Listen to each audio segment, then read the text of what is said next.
in the Paracast, the gold standard of paranormal radio. And now, here's Gene Steinberg. So when we started the Paracast Plus, the promise, of course, is higher quality audio on the recordings, not just commercial free, but higher quality.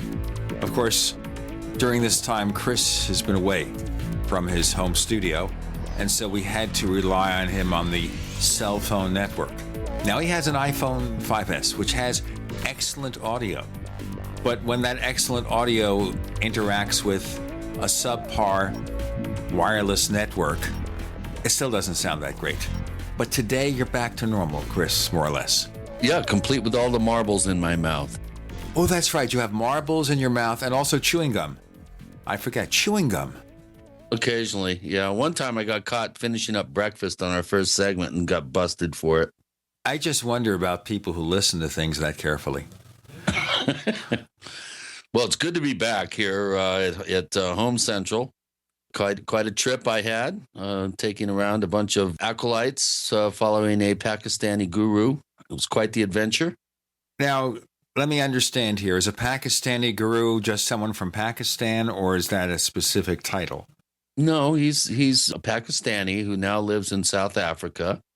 And evidently at some Divine Mother temple in Turkey in 2010, one of his followers had a, what would you call it? I guess some sort of divine revelation somehow tied in with the Divine Mother, which I guess would be, the kind of Mother Mary sort of archetype. And evidently it spread to him and his wife, and they were instructed to go around the world and activate power spots through group meditation, which kind of rings a bell, sort of almost Stephen Greer-like. But I'll tell you, it was interesting traveling around with a bunch of Tariqs and Sabus and Abu, and there was several guys named Muhammad, and one guy's name was even Muhammad. So that was fun. Really? Yeah, really. Oh, well. That was very fun. The only time we ran into any sort of problems with any of the many people that we obviously had to deal with traveling around the Four Corners was when we went to the Taos Pueblo. I was really amazed. They saw, two camp chairs being taken out of the bus, and they said, well, what's that for? And I said, well, we have two, elderly people, and they want to sit when they meditate. Meditate? You can't pray here. And I said, well, hold on a second. And nowhere does it say you can't pray at the Taos Pueblo in any of your signs, which there are many. And isn't prayer an invocation, whereas meditation is you just clearing your mind? Well, that doesn't matter. You can't do that here. How would you like it if we came to your place and did that? I said, I'd welcome it. I would think that you would welcome it too. So evidently she never got the word that the 1680 Taos Revolt was over, and she was still on her war pony. So I just gave the throat cut sign to Master Jacobs. Interesting, he has a Jewish name for a Pakistani guru. And we just tooled our way down the road in the bus. We didn't stop there. I mean, what can you do? You went to the corner deli for lunch. No, actually, we went to quite a fine restaurant in Santa Fe. But, yeah, they stayed at all, 5-star hotels or 4-star if there weren't any 5s, and ate at all the best restaurants. And they must be, he actually, I think, was what are they called? The guys that spin around, he was a Sufi for many years. And of course, in the Islamic tradition, you're not allowed to have alcohol. Well, these guys evidently were not Islamic anymore, because at one point I was challenged to a drinking contest, and I politely declined, telling them that they didn't have a chance. I was Irish, and he said, "Well, we all have a bit of the Irish in us." So next morning, throwing out the garbage, I, kind of looking at the trash there was a half gallon of Bacardi, a quart of Myers rum, what else? A half a bottle of Hennessy. I guess they couldn't get all the way through the cognac, and then a half a bottle of Drambuie. So evidently they had some fun that night, and I missed out. But, oh well.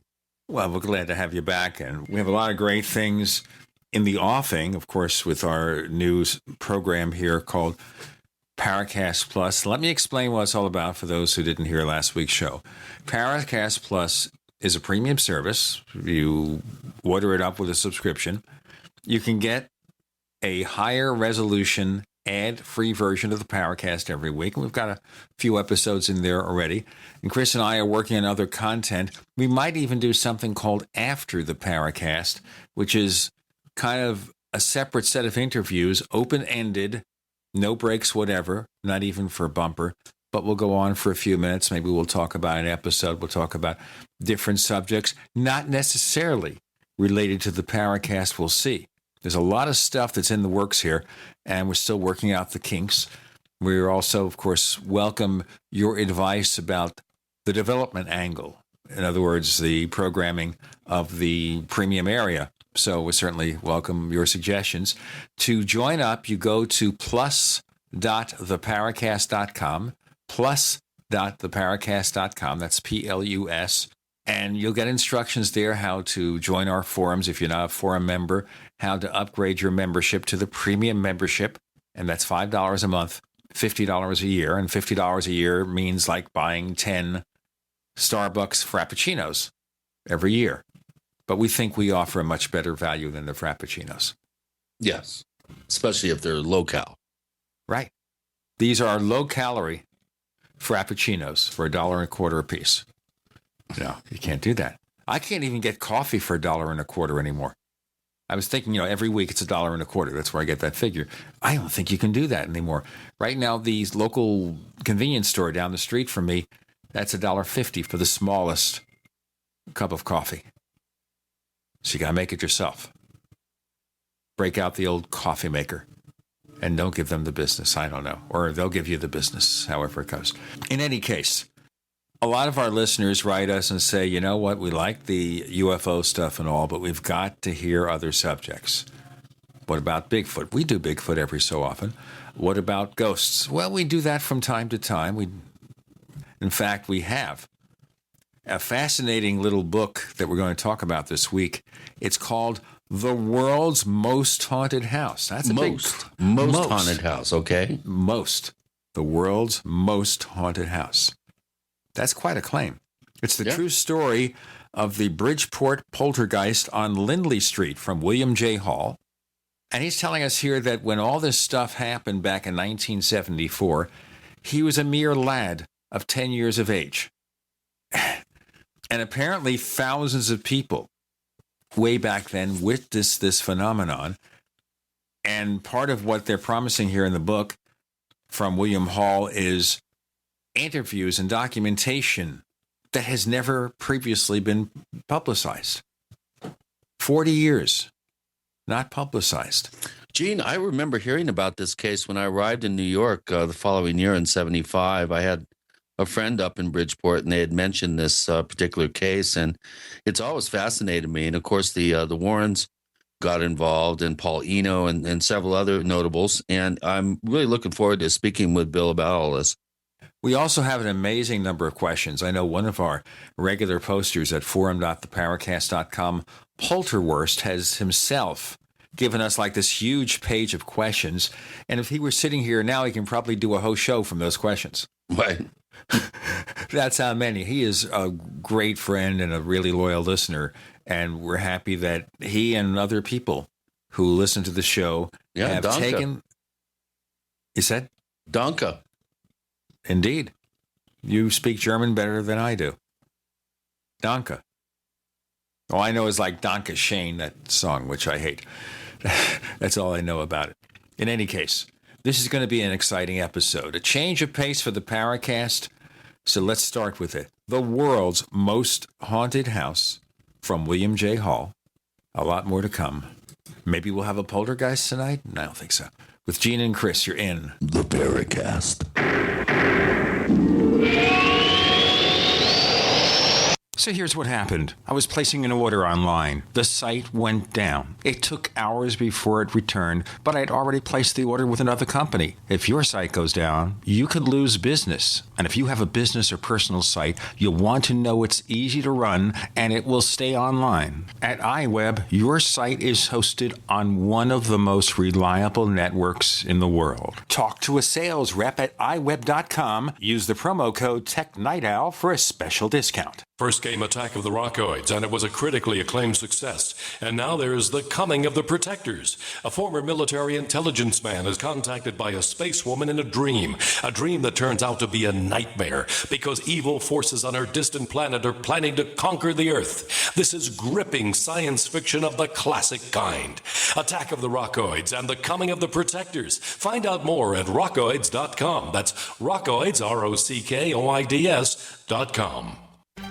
Gold isn't for you? Ted Anderson, president of Midas Resources, one of the world's premier gold and precious metal investing firms. I get it. You wouldn't buy gold if you believed that the government is doing a great job, that the Fed will stop handing out trillions of dollars like bailout candy, that Social Security would be there for you. That's not what's happening. You might even pass on gold if the stimulus package wouldn't fuel inflation, or that the dollar wouldn't lose value, or that your retirement would be secure. If all looks rosy to you, then now is not the time to buy gold. For the realist, there have never been more sobering reasons to diversify with gold. Since 2001, the U.S. dollar index has tanked 30% while gold has risen 300%. Right now, savvy investors are adding gold to their portfolios. You should too. Find out what they know. Call us and I'll send you 10 reasons why gold will do very well, free. 800-686-2237. 800-686-2237. That's 800-686-2237. On Facebook, on the news, and in conversations with friends, we're bombarded every day with advice on how to be healthier, from gluten-free and non-GMO diets to how much exercise and sleep the body needs. But how much have you heard about alkalizing the body? AlkaVision Plasma pH Drops are a holistic and natural way to get your body's pH levels back in balance. Just a few drops in water will help your body rid itself of harmful waste. And even the healthiest of diets can be complemented with your daily use of AlkaVision Plasma pH Drops. Who isn't looking for more vibrance, vigor, and energy? Now buy 2 bottles of AlkaVision Plasma pH Drops and get $10 off your order. Visit alkavision.com or call 800-518-7615. AlkaVision Plasma pH Drops are packed with a powerful combination of the most alkaline minerals and compounds. Open the door to greater health, vitality, and zest for life. Alkalize your body. Supercharge your health. Call 800-518-7615 or head to alkavision.com. What good is a Big Berkey water filter? We get that question a lot here at BigBerkeyWaterFilters.com. And in a word, the answer is protection. Protection from water main breaks, E. coli contamination, environmental chemical spills, pesticide runoff, chlorine taste and smell, and all forms of fluoride. Plus, Big Berkey water filters are the original gravity water filter system and most trusted on the market for a reason. Tested by multiple independent NSF EPA certified labs, they are the gold standard in water purification. At only 1.7 cents a gallon, a single set of filters can last for 5 to 10 years. That means big savings. Big Berkey, the one that's powerful enough to purify stagnant pond water. Get a Big Berkey today at BigBerkeyWaterFilters.com. GCN listeners receive 5% off all ceramic filter systems. Visit our website or call 1-877-99-BERKEY. That's 877-99-BERKEY. Big Berkey Water Filters, for the love of clean water. We'd like to hear from you. If you have a comment or question about the Paracast, send it to news@theparacast.com. That's news@theparacast.com. And don't forget to visit our famous Paracast community forums at forum.theparacast.com. Now, just to get the connection here before we get on our guest, I should point out to our listeners that if you listen to the child's voice on the Tech Night Owl Live where they say they're here, that's from the movie Poltergeist, which has nothing to do with this book. So we have William J. Hall. He's author of The World's Most Haunted House, the true story of the Bridgeport Poltergeist on Lindley Street. Obviously, you're telling us your age here. You say you were 10 years old in 1974 when this thing happened. Yes. Now, Okay. Did you have any recollection of it then? How did you become acquainted with this event? Well, I mean, I remembered seeing it on TV. I couldn't tell you what I saw since I was so young, but it was a very big deal growing up in Bridgeport from that time on. So my entire childhood, I mean, people had talked about it now and then. It was quite a big deal. The story actually went around the world, but of course, for those that grew up near there, it became really part of the culture, if you will. It was one of those things that people talked about whenever conversation went to those something weird. But I got involved in it many years later after forgetting about it and doing other things. And even though I wrote a newspaper article, Magic in the Unknown, I ended up never really covering that case until one morning when I was just having coffee, messing around on Facebook, and I saw somebody posted, "Hey, does anybody remember the haunted house on Lindley Street?" And that's when it occurred to me, I never really looked into that at all. So I started Googling, and after reading about 50 newspaper articles from around the country, I was really motivated to find out more about it. It just seemed there was so many, the volume and type of witnesses were such that you rarely see in these cases. So I really wanted to dig into it from there. Now, in looking over the book, I'm seeing the mention of 2,000 witnesses. And before we get into the specifics of the event, I don't know of too many cases of any paranormal event where you have 2,000 witnesses, let alone 5 or 6.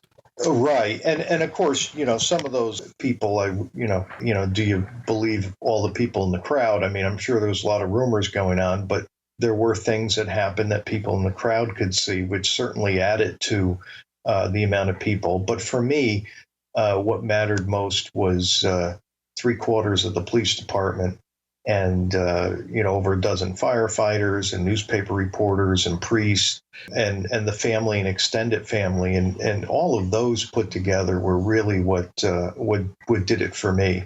Because we all know, you can have 1,000 people outside look up in the sky and see a UFO, and it could certainly be something ordinary that, they just don't know how to identify. But this was really something else with the amount of witnesses. Like you said, it's, you're lucky enough to get 1 or 2, and that doesn't mean that it's fake if there's 1 or 2, but certainly this was kind of like the Roswell of haunted houses. It was a rare occurrence where, the paranormal got very, very public. Now, just very quickly here, let's kind of paint your background. So you're 10 years old when this happened. Now, before you got involved in writing about the paranormal and magic, did you have any personal experiences to call on? I actually didn't. A few things now looking back, I think perhaps they were, can't really tell.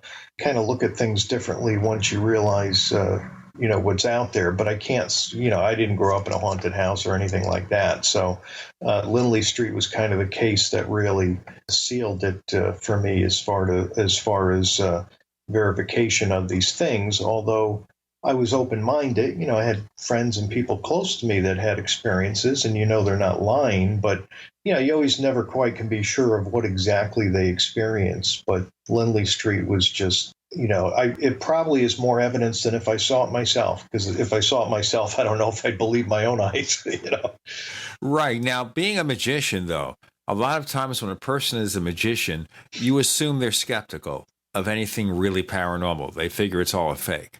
Yes, and that's true. It's, you get very jaded when you see just how miraculous things could be faked. And it's a problem. It really is difficult to believe in so many things when you are a magician. On the other hand, a lot of us got into magic because of our curiosity, the ability to wonder. So on one hand, yes, we're skeptical, but I think it's a healthy skepticism. I think except if you're James Randi, Penn and Teller. Right. Well, that's the other end. I mean, James Randi doesn't believe in anything, I think he's done a lot of great work, but he wouldn't believe himself if he saw something. Unlike Houdini, who had an open mind, but was a healthy skeptic, saying, I'm open, I'm looking for it, I want to find it. But obviously, I don't want to be cheated either. Now, of course, the way he went about it made it so he was only going to come across fakers because he was going more into the seance and, medium kind of thing. So when you go across those people that are public, you're going to get all the fakes and charlatans and stuff in there. But I believe his heart was in the right place, that he had, an open mind. And for me, yes, quite skeptic. If they just said a picture fell off the wall, I'd say, well, I could do that. A rocking chair rocked by itself, well, I could do that. When you get to refrigerators floating and you just the context of all the evidence, you really got to look at the totality of the evidence. And that's where this makes a difference. And this particular case has it all. It has hoaxing. It has real events. It has total, multi-witnessed events that cannot be explained. And yet it has, at its center, it has a very interesting little girl. I think for our listeners who are not familiar with the case, don't you think we should probably start at the beginning, give a background on Marcia and her adoptive parents, and really kind of set the stage for the types of things that we'll talk about later. Now, before we do that, let me tell you, we have about a minute and 15 seconds before we break. So let's do a very brief introduction on the young lady, and then we could flesh that out in our next segment. William? Right. We'll go before Marcia and talk about the Gooden family, who was Laura and Jerry. And they were middle-aged by the time this happened. And they had a little son, Jerry Jr., and he couldn't walk or talk or do anything for himself. And he died when he was 6. And that's very important to the buildup of the classic poltergeist situation, which we can get into then Marcy's adoption after the break. Hey, that's a good way of doing it. Let me tell our listeners that we are now offering an ad-free version, high-resolution version of the Paracast for those of you who have asked us over and over again over the years to offer such a version of the show. And here's how you get it. You go to plus.theparacast.com, plus.theparacast.com, and you'll see instructions there on how to join our forums if you're not a member of the forum, and upgrade your membership to the premium membership Paracast Plus so you can download the high-resolution versions of the Paracast. We'll have a lot of other features we'll be adding soon. So check it out. It's just $5 a month or $50 a year. We have William Hall telling us about the world's most haunted house and the background coming up with Gene and Chris. You're in The Paracast. A little right, a little left, but always independent-minded. The Genesis Communications Network, GCN. Is there a secret UFO agenda? Do strange creatures from the darkest corners of the mind roam the Earth? Is there evidence for mind control, time travel, or devious government conspiracies? Find out the inside scoop on the latest conspiracies, paranormal activity, and Fortean phenomena when you subscribe to Tim Beckley's Conspiracy Journal. It's jam-packed with stories, special book and DVD promotions, and the best news, it's absolutely free, sent right to your mailbox. Plus, a bonus free email newsletter sent out every Friday. Simply send an email with your name and address to Mr. UFO at webtv.net. That's Mr. UFO at webtv.net. Find out what they don't want you to know.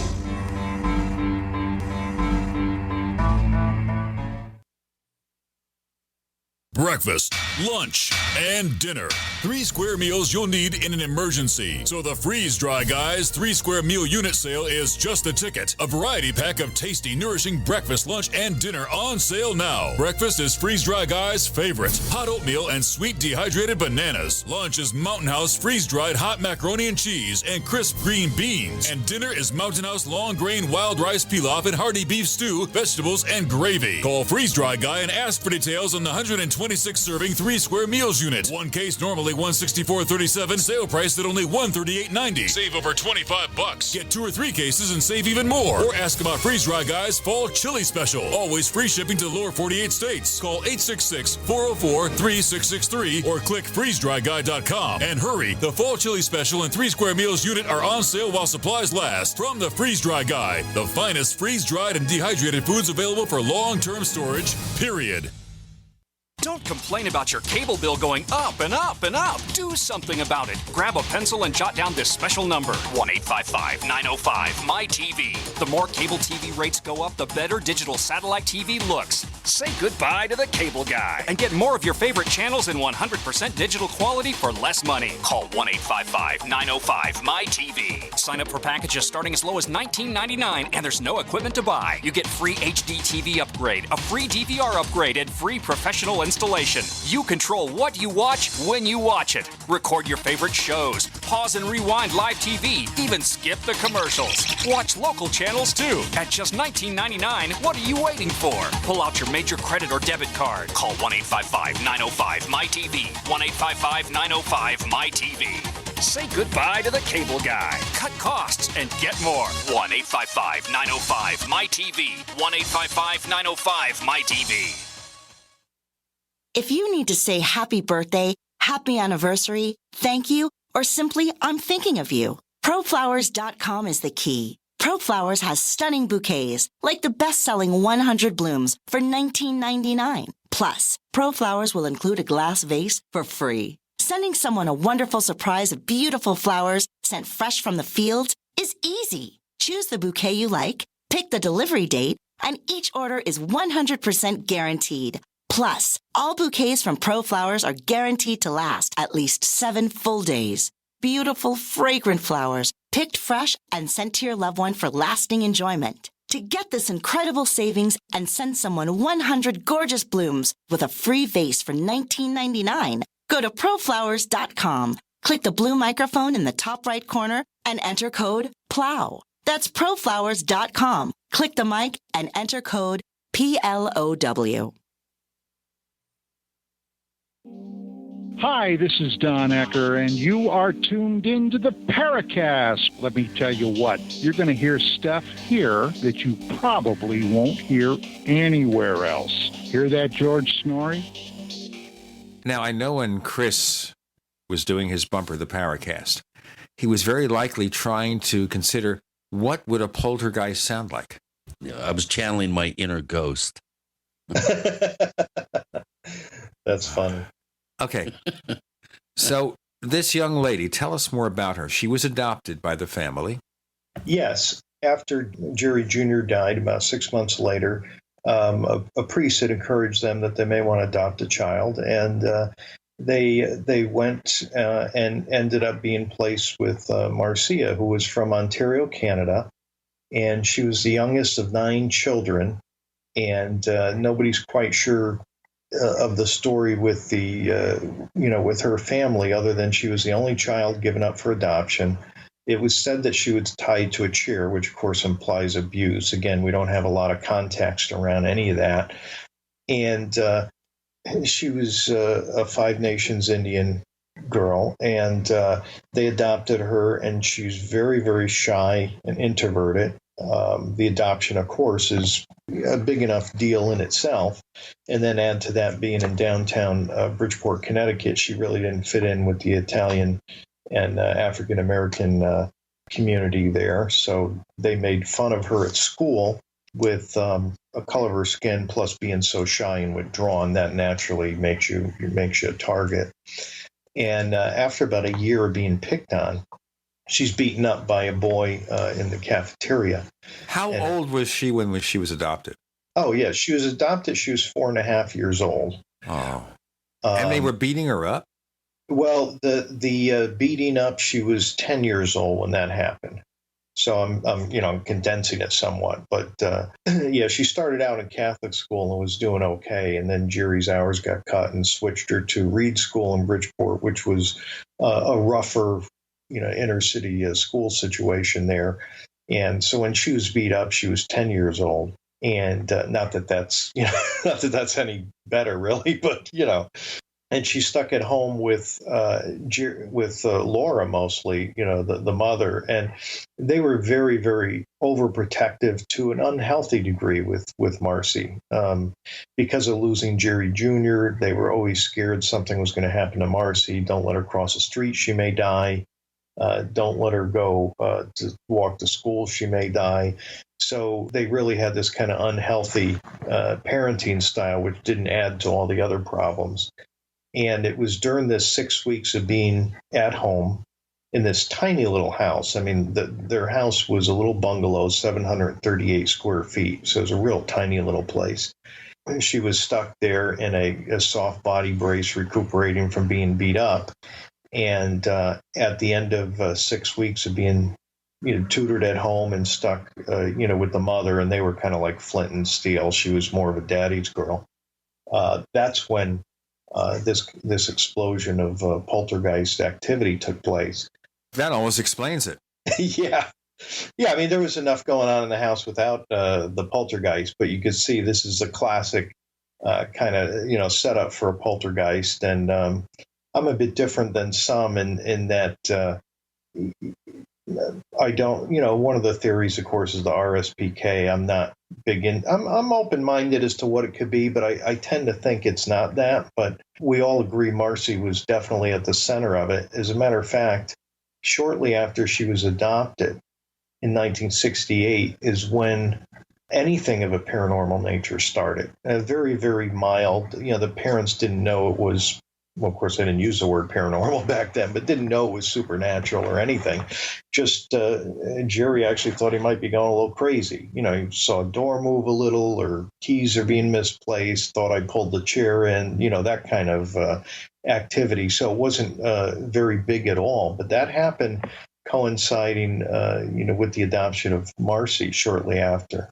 So there was a lull then between the adoption and some indication of something that was dismissed by the parents. And then another 4 or 5 years later, that's when we really start getting into the amazing events that transpired after she'd been beat up and was spending time at home. Now, I think that's an interesting, insightful sort of scenario there. Yeah, that really brought it up a notch. The stage 2 of it, I said after 68 there was some mild things, but in 1971, November 71, banging sounds started on the interior and exterior of the walls, and it would actually follow them, room to room. And mostly Laura, because she was home during the day, so whenever the noises occurred during the day, she would complain. It'd follow her room to room. Jerry would call from work and hear these sounds. But it was all hours of the day and night, mostly in November, and this was in 1971. All right, so Marcy was not at home at this point, or she was? Right. No, she was not at home. Okay, so we have a clear examples of something unusual occurring without her being present. I think that's also important. Yeah, in fact, in the appendix of the book, I made a list of all the incidents and where was Marcy, because, of course, when this was called a hoax, she was blamed for it, too. But there were just a ton of incidents where she was just not in the house at all. And the banging sounds were a good example. Obviously, she was in the house, later on and during the night, but that was different. And so that happened in 1971, and, Jerry complained about it, but nobody was able to figure out. The police and firemen and civil engineers, they didn't understand what was going on. And so Jerry thought it may be a neighbor or construction on the hospital. He was looking for all those kinds of connections. Yeah, so for the record, reports were actually made to civil authorities. This was put on the record. Yes, yeah. In fact, Lieutenant Coco later on, who was the lieutenant in charge of the situation from '74, did back up the Goodins, saying that this was not their first call, for trouble. In fact, the Goodins never actually called the police, but we'll get to that. But so the lieutenant did say that, because some people were saying, well, because The Exorcist came out in '73, that the family's making a big deal out of that. But their first calls to the police were in the early '70s, as a result of the banging. And so they complained of those noises. And then In 1972, in November, the noises started again, and their neighbor across the street, who was a friend, neighbor, and also was a Bridgeport police officer, Officer John Holsworth, said, "Jerry, why don't we record these sounds so that the police will better be able to identify what they are?" So they did that. They set up a tape recorder and recorded the sounds, and that was during the middle of the night. So, Laura and Marcy were sleeping, and Officer Holsworth and Jerry recorded the sounds, and actually that tape was given to Ed and Lorraine Warren, who listeners may know from The Conjuring if they're out of the area.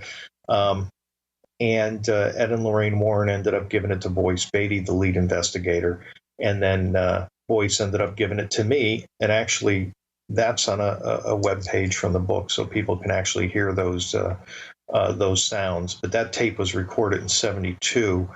And once again, they couldn't figure out what the sounds were. But those sounds continued in 1973 also, mostly in November, not exclusively. And then again in 1974, right before the larger incidents that made this a public worldwide event. Now, that's the big point to mention here, the fact that things happened before everything just blew up in everybody's face. There were preliminary things, there were the noises, things like that kind of get you prepared for what was to happen next, or at least seemed to be that direction. The book is called The World's Most Haunted House. The author is William Hall, and you're on here, and we'll have questions from our listeners in a few moments with Gene and Chris.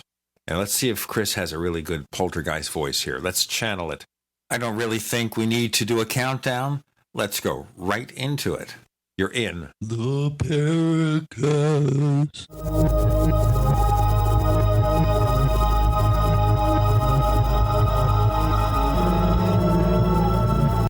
Independently leading the way for the nation. Compelling talk for every political persuasion. We are GCN. Attack of the Rockoids has been well received by critics and readers alike. It's a thrill-a-minute story you'll never forget. A former U.S. military intelligence officer is haunted by intense dreams about a beautiful woman pleading for his help after a terrible battle in outer space. But the dreams turn out to be true and thrust him into a telepathic love affair with a woman whose faraway planet is intent on destroying the Earth. And now the gripping tale continues in The Coming of the Protectors.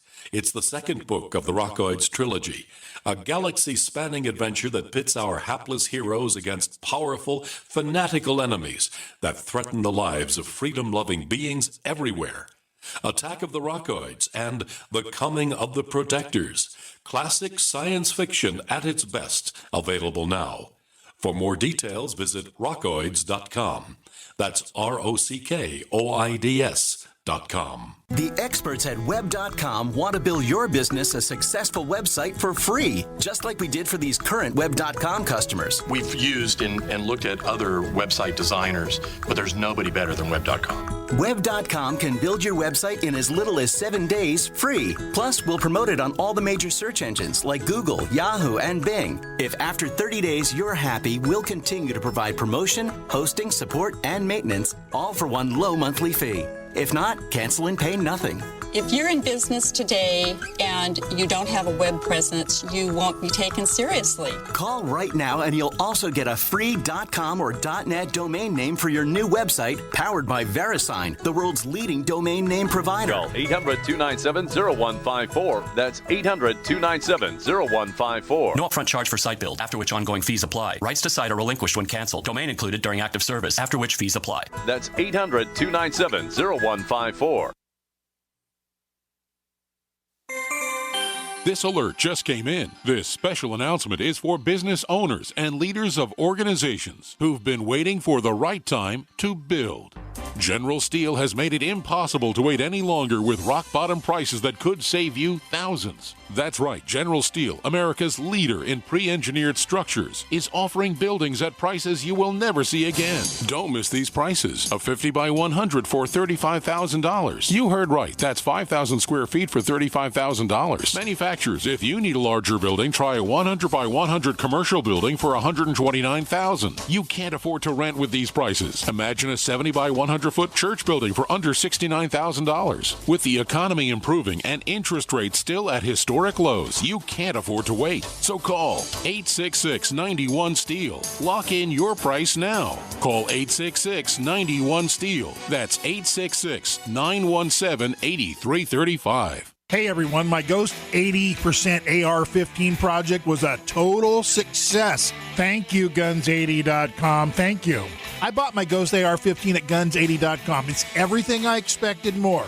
Just got a note from my buddy Mark, and now they're having a huge Black Friday and a big Cyber Monday sale. Guess Christmas is coming early this year. I'm definitely ordering one for my brother on Black Friday because the price drops to $400. Yes, I did just say that. $400. Unbelievable. At Guns80.com, the big sale is on. Begins Friday, November 22nd, and ends December 1st. So hurry now. Sale prices for Ghost ARs again, $400. Black Friday will be a good day. Get your Ghost AR-15 at Guns80.com. Sale is on right now at Guns80.com. That's Guns80.com. Guns and the number 8080.com. Happy holidays and Merry Christmas to everyone from our good friends at Guns80.com. The big sale is on. I'll see you there.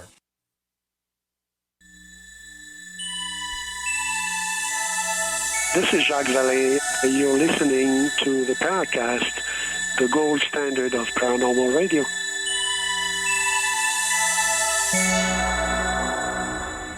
Well, don't quit your day job, Chris. Sounded like an old man. I don't know about a poltergeist, but yeah. The Paracast. We'll have to get Chris on the special effects machine and maybe do a few of those things, maybe for next Halloween. Okay, so a preliminary thing. Now, before we go on to the main event here, the 1974 event, so we flesh it out more, you call it in the book the world's most haunted house. Is that your title or the publisher's? That's the publisher's title. And I had questioned that and said, well, how can we call this the world's most haunted house? And they said, well, it's really meant to embody the public nature of the event. And, so I thought about it and I said, okay, I can see that. Because, me being more on the humble side, I was kind of like, well, it's, there's. You could call it that if things have been going on since 74, but evidently as soon as they left, all the activity stopped. They actually never left the house, but they did end up getting rid of the poltergeist situation.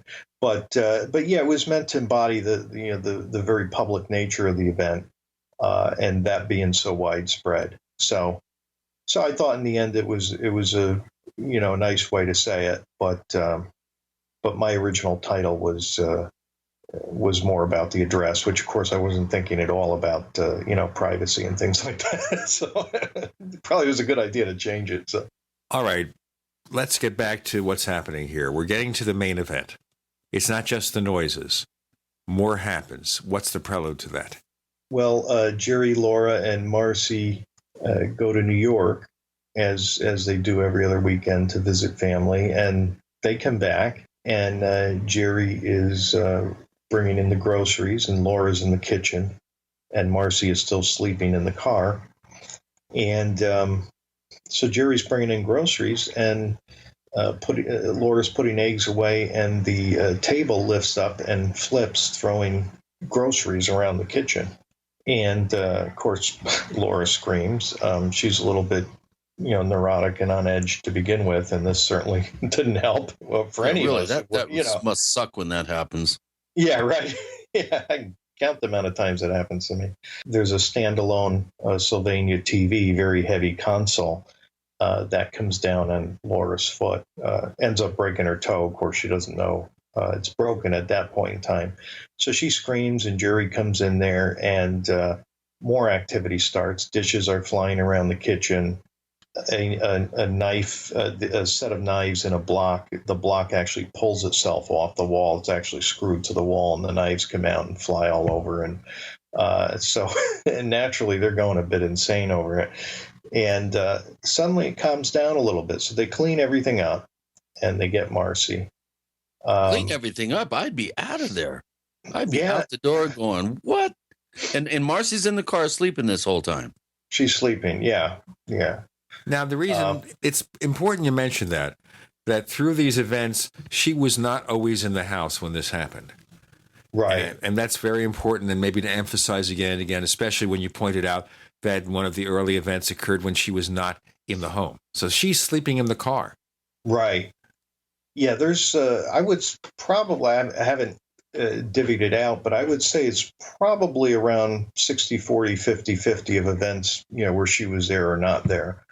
And it's funny what you say about, I'd be out of the house and I'm thinking I would too. And what's really strange is in all my research, it appears that in real life, people usually don't leave.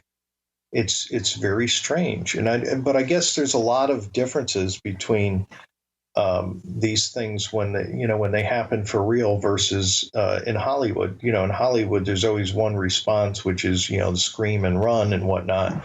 And in real life, you get a variety of emotions. You just don't get the one emotion. Now, bear in mind, Laura and Jerry didn't believe in the supernatural. So, they weren't sure what was causing it, but they weren't thinking it was a ghost or a higher force or anything like that. At least at this point, eventually they have to come to terms and start questioning everything. But so they're not really, those kinds of people, even though they are very religious. So you can say in a sense, well, wouldn't they believe in this kind of stuff? But they're pretty simple people.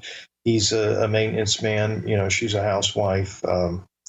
And they're just your salt of the earth, hardworking people, and they don't really believe in any of that stuff. Yeah, but if Beelzebub tries, to put away the groceries and throws knives around the room and toes get broken, I would think that would be a wake-up call, regardless of your belief system. Yeah. I mean, well, I can't disagree with you. I can't possibly think of me doing anything but running. But, that's me.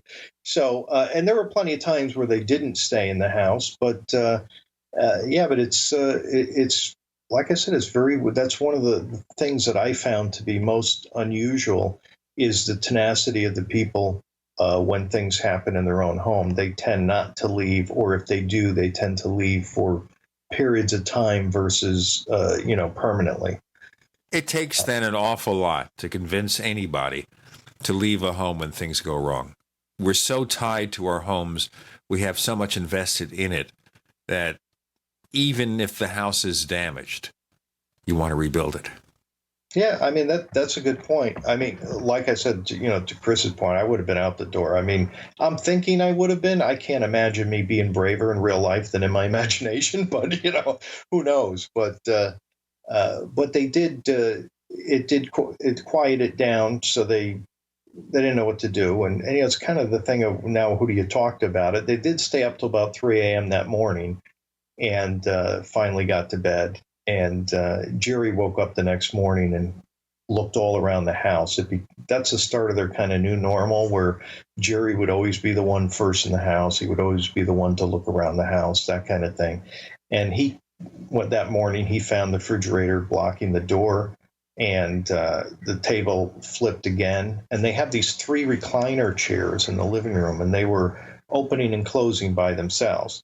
Now, that is the point where Jerry said, to himself, that's it. And he went and woke up Laura and Marcy, and they left the house on the porch, and they were, hysterical, trying to get the attention of Janet, the daughter of Officer Holdsworth, who lived across the street, saying, please go get your father. We're in trouble here. At the same time, the only person that they called is Laura had called. She gave a quick call to the close friends of theirs to let them know that they're in trouble. They actually didn't call the police, which, I guess they figured, what are the police going to do? But But the wife ended up calling the police. The wife of the couple they called, and then the husband went on his way to the home. But I actually have a bit of an interview, if now's a good time to play, of Officer John Holsworth being interviewed later that day, and he'll explain how this all started, how he got involved. Yeah, perfect timing. We'd love to hear it. Now, we have only about 2 minutes left in this segment. Is the interview run longer than that or what? Yeah, it's about 3.5 minutes. Let's do this. Let's head the next segment with the interview. Yeah. Yes, that sounds good. This is a great idea for Depends, the adult diaper people. Boy, I'll tell you, make a great to have people in a haunted house with knives flipping around and stuff. It'd be great. Hey, when this happens to you, make sure you got on your Depends. That's right, because, even if you can control yourself, you don't always have time to take a break then, So we'll hear that interview on our next segment, but I wanted to mention, because I was making kind of a crack about it before, about the so-called poltergeist girl that says they're here. And her name was, and I'll say was for a reason, Heather O'Rourke. And she died at the age of 12 years. Yeah. Cardiac arrest, really sad. Beautiful little blonde girl. And that was her claim to fame, that at 5 years old, she appeared in this movie Poltergeist, which was a 1982 movie. Right. And we have used that on my other radio show, the Tech Night Owl Live, for 12 years. We've played that little thing at the beginning. Yeah, but she's talking about Microsoft when she says that. No doubt. It actually signified the fact that when the Tech Night Owl Live first debuted, there were two hosts, myself and my son Grayson. He, of course, decided to find a way to go as far as he could from his parents when he became old enough to go out to seek his own fortune. So he went to Spain. He might have thought about Australia, which is even farther away from us, obviously, but he picked Spain because he had friends there. I'm kidding. Grayson's a great guy. He's going to be here in December. Chris, you'll meet him. We have William Hall, author of The World's Most Haunted House, and we'll hear that interview with an officer of the law in our next segment with Gene and Chris. You're in the Paracast. You're listening to GCN, proudly sponsored by UnseenNow.com. Lock down your digital life at UnseenNow.com. This is GCN. Genesis is defined as an origin, creation, or the beginning. Genesis Communications Network began with the mission of providing you with the kind of compelling content you're listening to now. And at GCNlive.com, you'll find a free archive of our nation's history, narrated by GCN hosts, explored, shared, and passed down to future generations. GCN is the future of talk radio, but we should always strive to learn from our past. Together, we are GCNlive.com. GCN. We the people grow cotton, weave fabric, engrave ink, embed strips and fibers to protect from counterfeit, then carting to a private bank, having it lent back at interest, forcing taxes to service debt. This capitalism, or was Jefferson correct when stating a central bank issuing the public currency is a greater menace to the liberties of the people than a standing army? Hi, Ted Anderson. I'm placing a free silver dollar in a book that explains our monetary system. Call for your copy, 800-686-2237. It's time to understand the system. Call 800-686-2237. That's 800-686-2237. Do you have relatives and friends that are convinced there is no need ever to prepare for any kind of emergency? Are these also folks you buy Christmas presents for? At 30dayfoodsupply.com, we can solve both of these problems at the same time. Go to 30dayfoodsupply.com or call 541-229-0010. We can ship your Christmas presents directly to them. Choose from our original $99 30-day food supply, our long-term storage vegan burger mixes, and other oatmeal, soups, porridges, beans, and granolas for everyday use. All products are non-GMO, MSG-free, and vegetarian. Most are gluten, soy, and nut-free. Call 541-229-0010 today. Oregon Trail Foods and 30dayfoodsupply.com keep prices low, cutting out the middleman by buying directly from their producers in Oregon. Remember, only $10 ships your entire order to the lower 48. Visit the website 30dayfoodsupply.com. Call 541-229-0010. 30dayfoodsupply.com. 541-229-0010.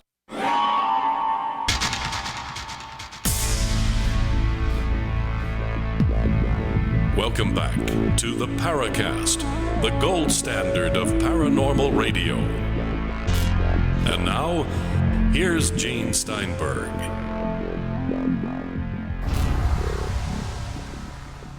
So right now we're going to hear an eyewitness interview of someone who investigated the world's most haunted house with William Hall and Gene and Chris. So frame it, William. Tell us more.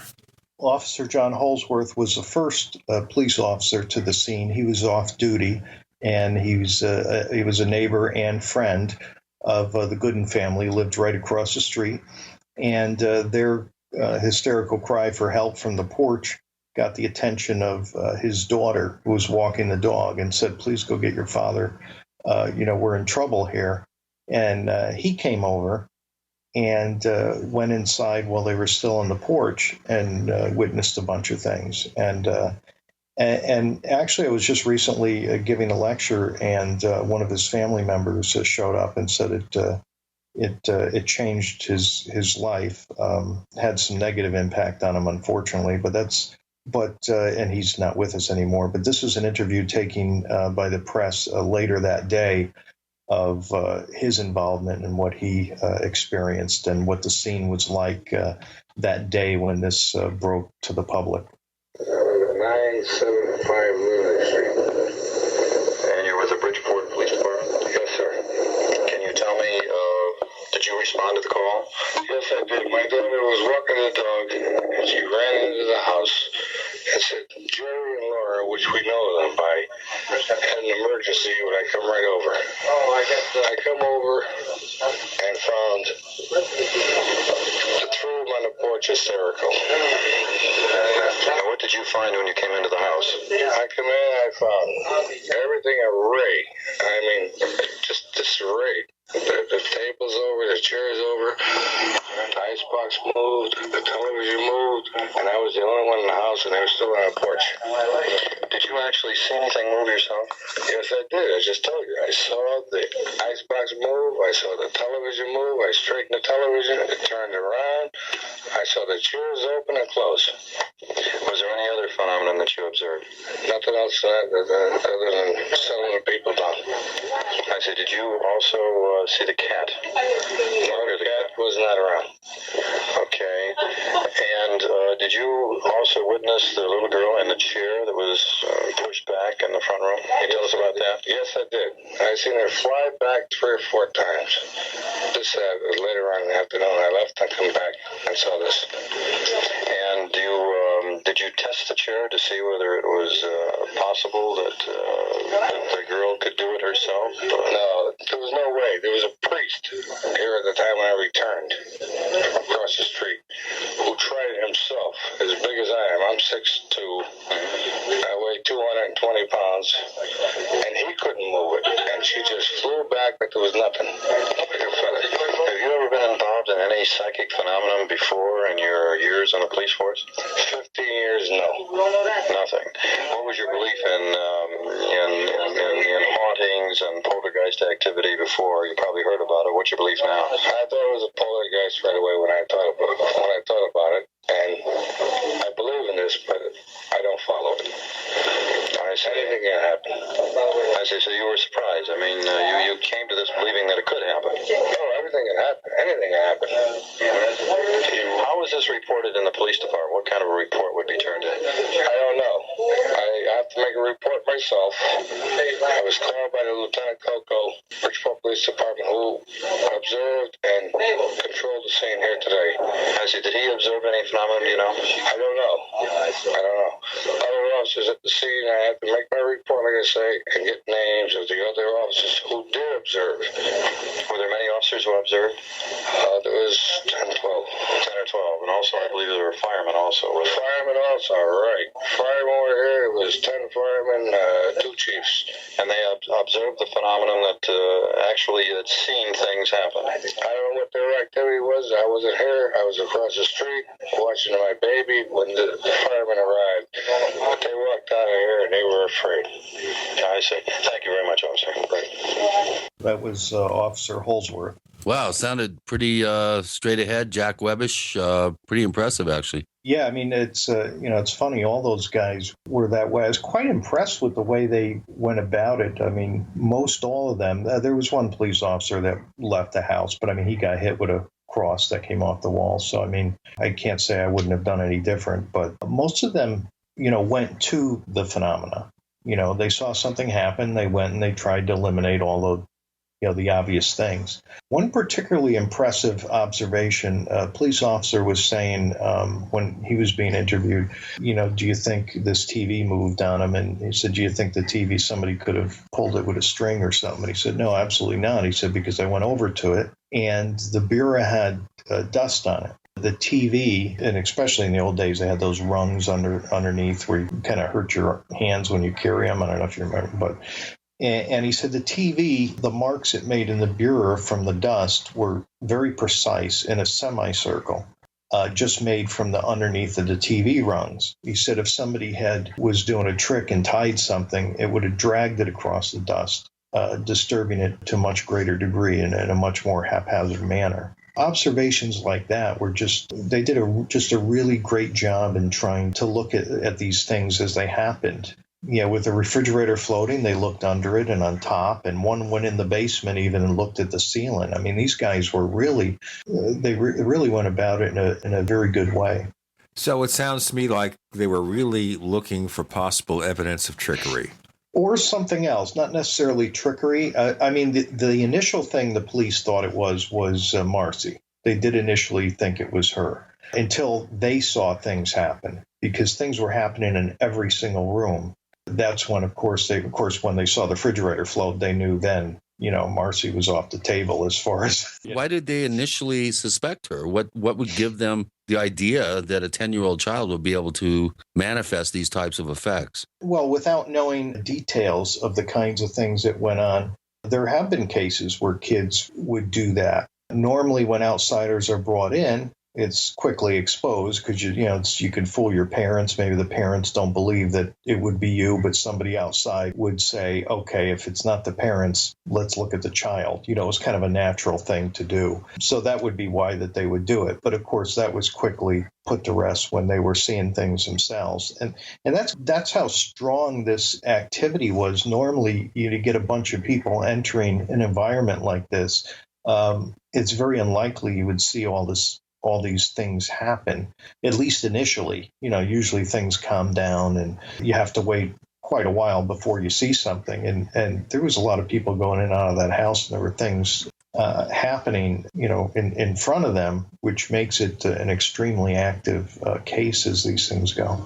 Well, it's an interesting point that I recall reading in the book, in several points that you mentioned, how this November time period, November, December, seemed to be when this stuff occurred. And October 31st, the Halloween, day, wasn't that the birthday or the day their son died or something? Birthday, yeah. He was born on Halloween. You have to wonder, maybe the deceased child was somehow involved in this on some level. Yeah, I mean, that's one of the theories. I can't really say. It's there's a few different ways it can go. Some people said, well, maybe it was going on, and that's why she was given up for adoption, and maybe this thing went with her. I mean, who knows? It definitely could be a combination of any of those things. Did the Warrens or any of the investigators at the time contact her prior parents? Was that a possibility? Were they somehow contacted and asked if similar events had occurred before the adoption? Or I know these records are normally sealed, having been adopted myself, but was there any attempt to do that? Let's have that answer in our next segment. We have a free version of Chris O'Brien's book, Secrets of the Mysterious Valley, to give away in ebook form. Here's how you get a copy. You subscribe to our weekly newsletter. Go to theparacast.com, theparacast.com, subscribe to our free newsletter, and within a few days, you'll get your copy of Secrets of the Mysterious Valley. William Hall joining Gene and Chris. You're in The Paracast. First came Attack of the Rockoids, and it was a critically acclaimed success. And now there's The Coming of the Protectors. A former military intelligence man is contacted by a space woman in a dream that turns out to be a nightmare because evil forces on her distant planet are planning to conquer the Earth. This is gripping science fiction of the classic kind. Attack of the Rockoids and The Coming of the Protectors. Find out more at rockoids.com. That's Rockoids, ROCKOIDS.com. Do you need a website? Well, you can get a great deal on hosting services with Namecheap's legendary coupon code. They're offering substantial hosting discounts on shared hosting, business hosting, VPS hosting, reseller hosting, and even dedicated servers. Namecheap is preferred by millions. It's backed by a money-back guarantee. Use the coupon code LEGENDARY to cash in on the special deal at Namecheap.com, Namecheap.com. Friends, this is Alex Jones for MidasResources.com. For more than 15 years, I have exclusively used Midas Resources for all my precious metal needs. Whether it's bullion or collectibles you're looking for, Midas Resources is simply the best. I own my gold as a hedge against inflation. This Federal Reserve fiat currency could go the way of the Deutschmark and the Weimar Republic anytime. In these historically dangerous times, it makes sense to physically hold gold and silver. Midas already has some of the best deals in the industry. But if you give them a call and mention the radio special, they will give you a list of the day's super specials. Midas brokers are standing by to answer all your questions at 800-686-2237. They also have a lot of informative free literature explaining the opportunities and risk of holding precious metals. They are ready to answer your questions at 800-686-2237. Again, that's 800-686-2237. Do you have relatives and friends that are convinced there is no need ever to prepare for any kind of emergency? Are these also folks you buy Christmas presents for? At 30dayfoodsupply.com, we can solve both of these problems at the same time. Go to 30dayfoodsupply.com or call 541-229-0010. We can ship your Christmas presents directly to them. Choose from our original $99 30-day food supply, our long-term storage vegan burger mixes, and other oatmeal, soups, porridges, beans, and granolas for everyday use. All products are non-GMO, MSG-free, and vegetarian. Most are gluten, soy, and nut-free. Call 541-229-0010 today. Oregon Trail Foods and 30dayfoodsupply.com keep prices low, cutting out the middleman by buying directly from their producers in Oregon. Remember, only $10 ships your entire order to the lower 48. Visit the website 30dayfoodsupply.com. Call 541-229-0010. 30dayfoodsupply.com. 541-229-0010. On Facebook, on the news, and in conversations with friends, we're bombarded every day with advice on how to be healthier, from gluten-free and non-GMO diets to how much exercise and sleep the body needs. But how much have you heard about alkalizing the body? AlkaVision Plasma pH Drops are a holistic and natural way to get your body's pH levels back in balance. Just a few drops in water will help your body rid itself of harmful waste. And even the healthiest of diets can be complemented with your daily use of AlkaVision Plasma pH Drops. Who isn't looking for more vibrance, vigor, and energy? Now buy 2 bottles of AlkaVision Plasma pH Drops and get $10 off your order. Visit alkavision.com or call 800-518-7615. AlkaVision Plasma pH Drops are packed with a powerful combination of the most alkaline minerals and compounds. Open the door to greater health, vitality, and zest for life. Alkalize your body. Supercharge your health. Call 800-518-7615 or head to alkavision.com. We'd like to hear from you. If you have a comment or question about the Paracast, send it to news@theparacast.com. That's news@theparacast.com. And don't forget to visit our famous Paracast community forums at forum.theparacast.com. With Gene and Chris in the Paracast, we have William Hall. He is author of The World's Most Haunted House. And we're painting a picture of an event that went far beyond what a normal poltergeist case, if you call them normal, goes.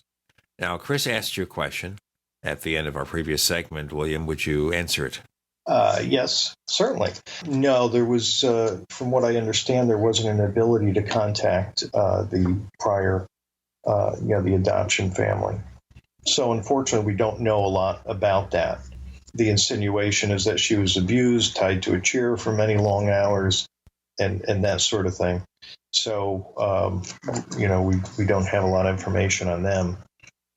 I did find out that there were multiple, which we can get to this later, but there were multiple houses affected at the same time this broke out on Lindley Street, which is interesting. And that's something back in 1974, investigators really didn't look for as much as we do today.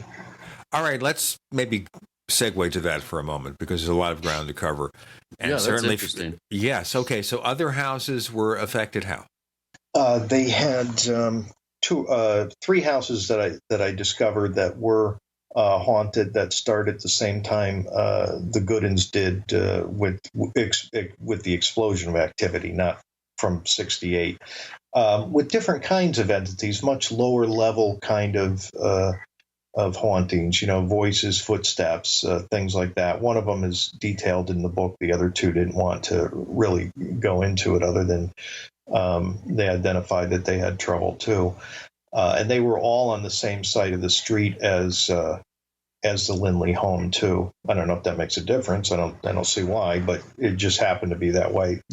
I would suspect there could even be more, but of course, as a matter of finding all those people that of course many of them are no longer with us, and so we do know at the time of this explosion, whatever it opens or whatever your beliefs in poltergeists are, it definitely let some other things through too that were, like I said, nothing is nearly as explosive or varied as what was experienced on Lindley Street, but still there were some entities. One was a shadow person, but lower level kind of hauntings. Not that they're I hate to say lower level, because I mean it's very scary no matter what level it is, but so that was taking place too at the time. So basically, there's no end to this. You could basically segue to each house and find a story, like you said, a shadow person. So just before we get back to the main incident here, what kind of shadow person are we talking about? It was actually Richard, the witness. He described it to me as like an Ewok-looking figure, and he doesn't know anything about the paranormal too, so it's kind of funny. But with kind of red glowing eyes that you see in the corner of your bedroom. But he stayed up all night. It wasn't like sleep paralysis or anything. And there were other things that happened in his house, but. And that's an image of shadow people that is commonly, or at least one form that's commonly, reported. But it was, it didn't move around. It basically stayed there. He saw a little bit of movement, but it wasn't like, the Lindley Street entities, moved all around and were, much higher level of pains in the butt, so to speak. So, all right, let's go back to the original pain. In the you-know-what. Tell us more. Let's move to stage whatever. There's so many stages. How long did these things take place? Through what period of time? Well, as far as the public view of it were, and the most intense days were Sunday and Monday. And on Tuesday, the inspector and the superintendent announced that it was a hoax created by the little 10-year-old girl. And it still went on after that. The whole phenomena from very beginning to end would be 1968 to January 1975. If we were to look at the most intense period, we're talking about November of 74. To the beginning of 1975. Now, was it always the same thing? Objects moving around the house, that sort of thing? Well, entities appeared in three different forms. That was at the height of it. So that was one thing. But there were... what kind of entities? Describe them in more detail. Sure. The three different forms. One was almost like a cardboard structure seen by Father Charbonneau and the Warrens that was in the basement when he was doing a house blessing. And then the more common part where there was four witnessed, and they were seen as a translucent, almost like it was described as when you light a match and you see the blurry part above the match. shapes seen like that. And there was 4 of them, and they were described as almost acting like they were in a pack almost. Matter of fact, Paulino, the seminary student at the time, his job was to protect Marcy, and he put Marcy behind his back, and there was 4 of them in front of him, and one came forward, and he actually put his hand out, and he was very shocked to feel that this thing was a biological being, is the way he described it. And he said he felt bone structure, almost bird-like, if he could compare it to something. And it got around him and picked up Marcy and threw her across the room. But that feeling of that biological being was something he didn't share with the Warrens, because they were, everything was a demon to them back then, and that was his, bringing up too, being in the seminary. So this kind of really threw him for a loop, and he didn't talk about it for about 35 years because it kind of went against everything that everybody said about these situations.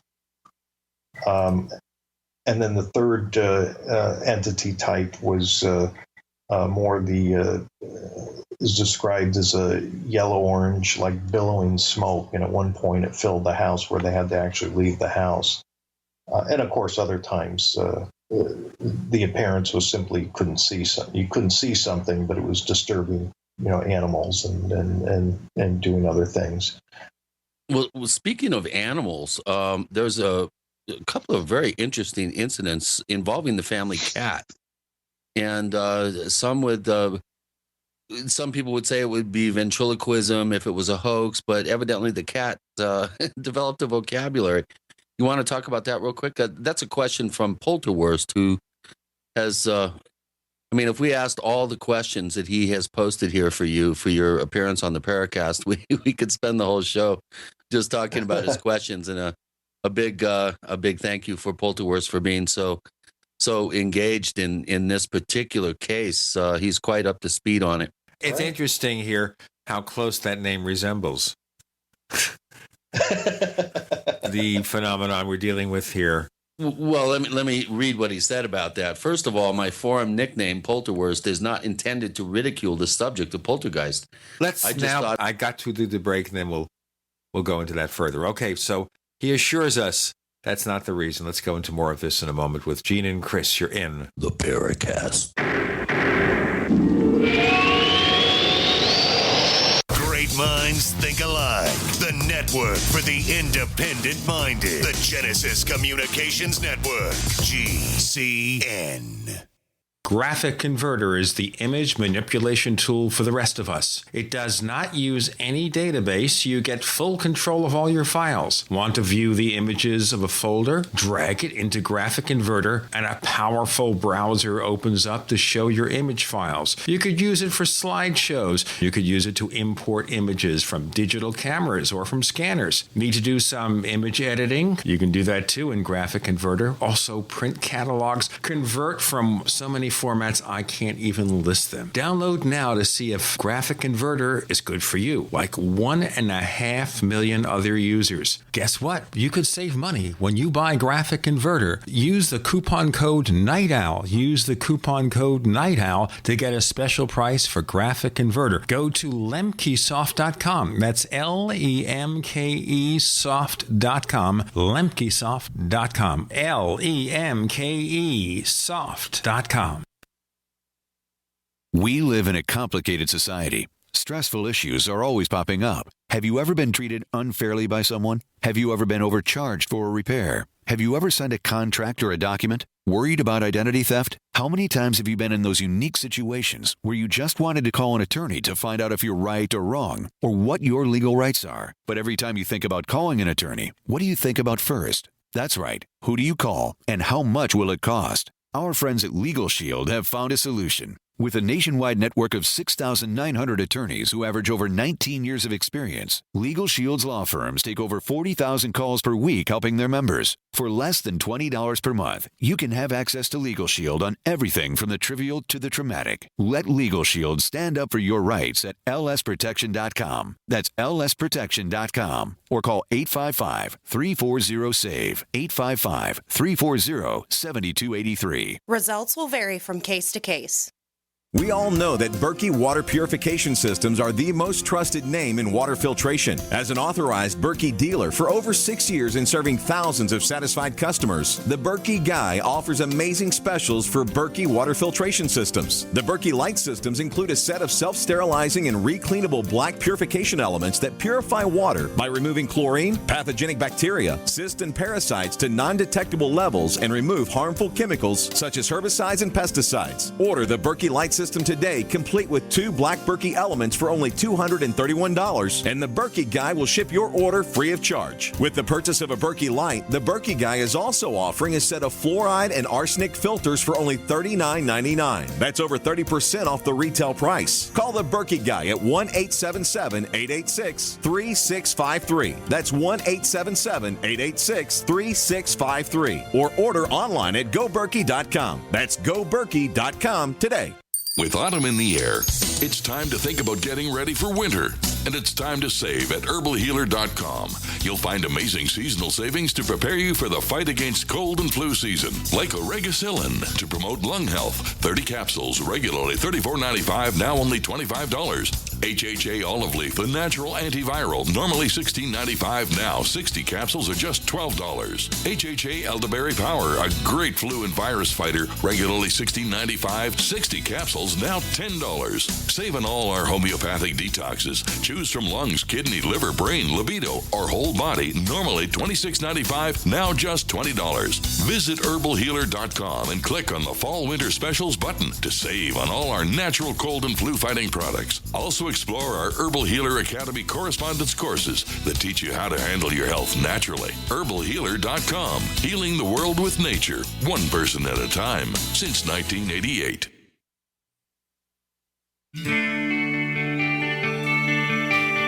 This is Jerome Clark, author of the UFO Encyclopedia and other books. You're listening to the Paracast.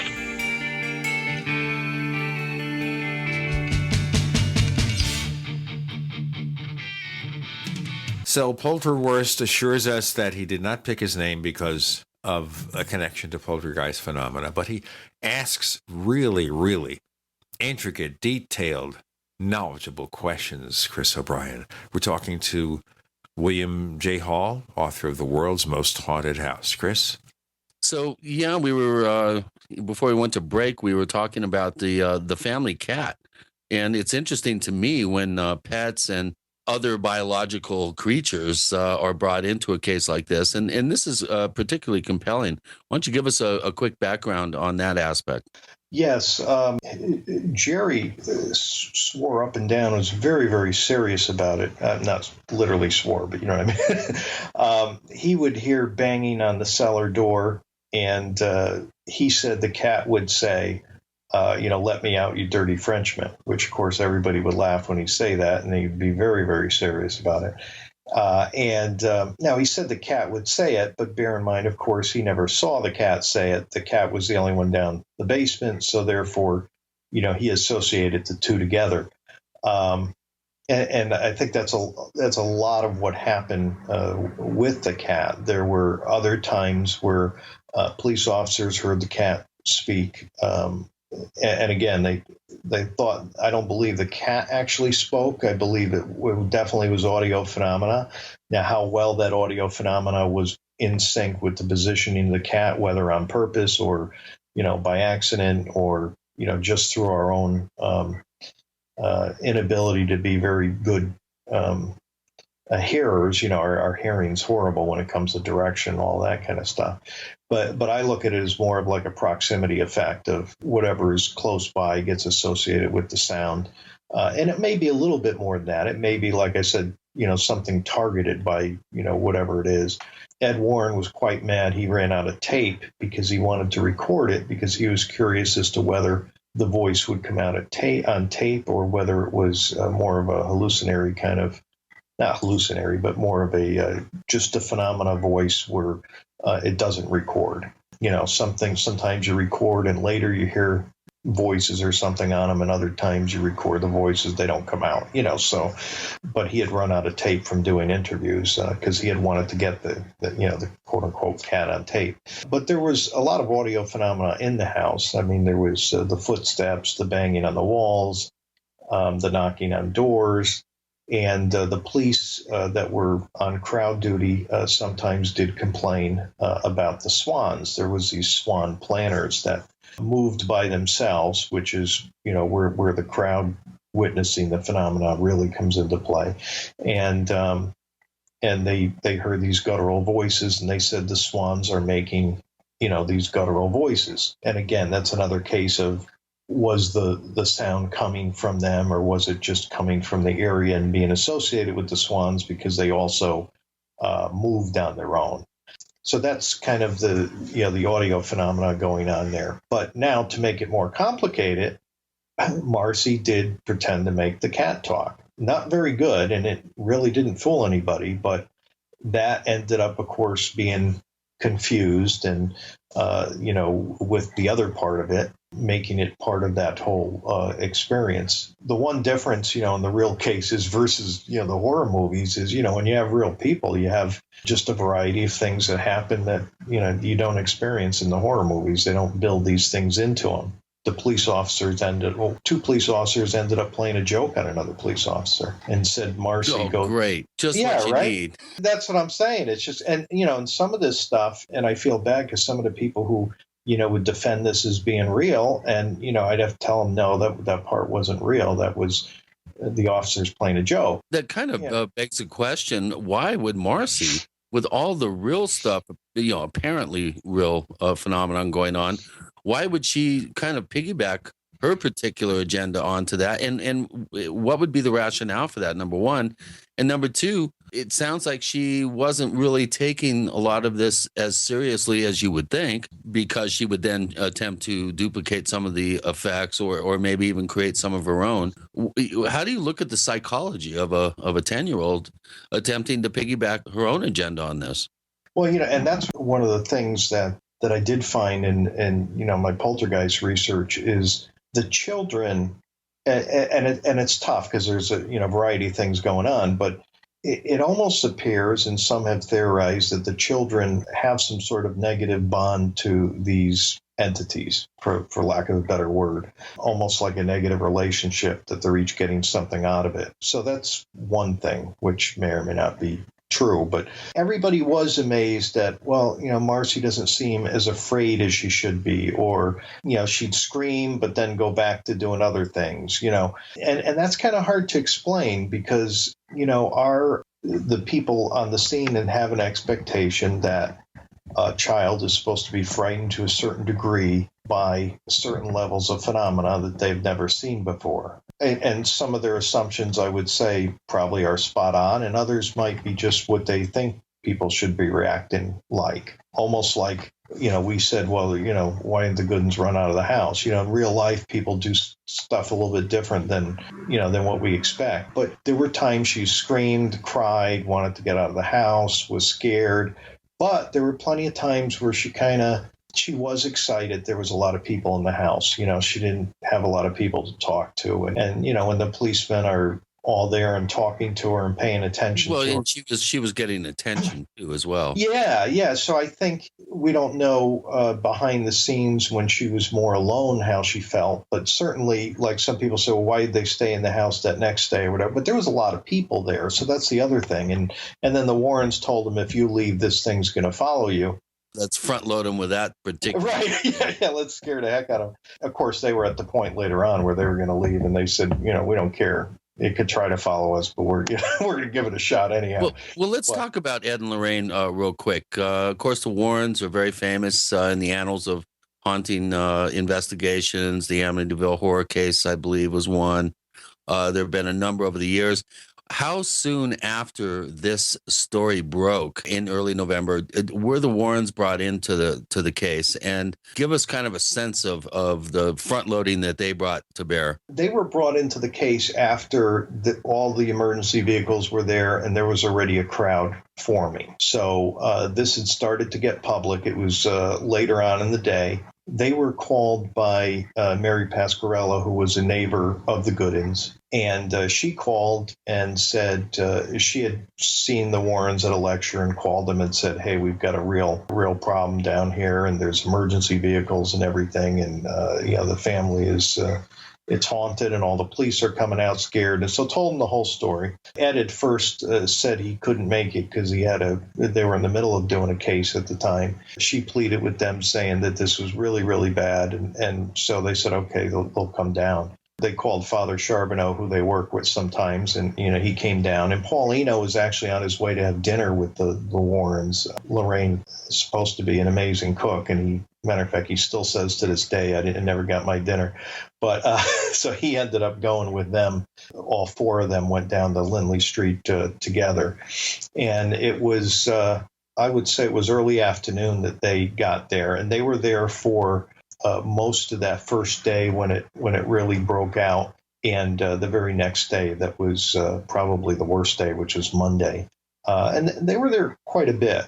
They were, good comfort to the family. Their advice was, especially when they weren't there, is, if activity starts happening in a room, everybody should get up and leave the room and go to a different room.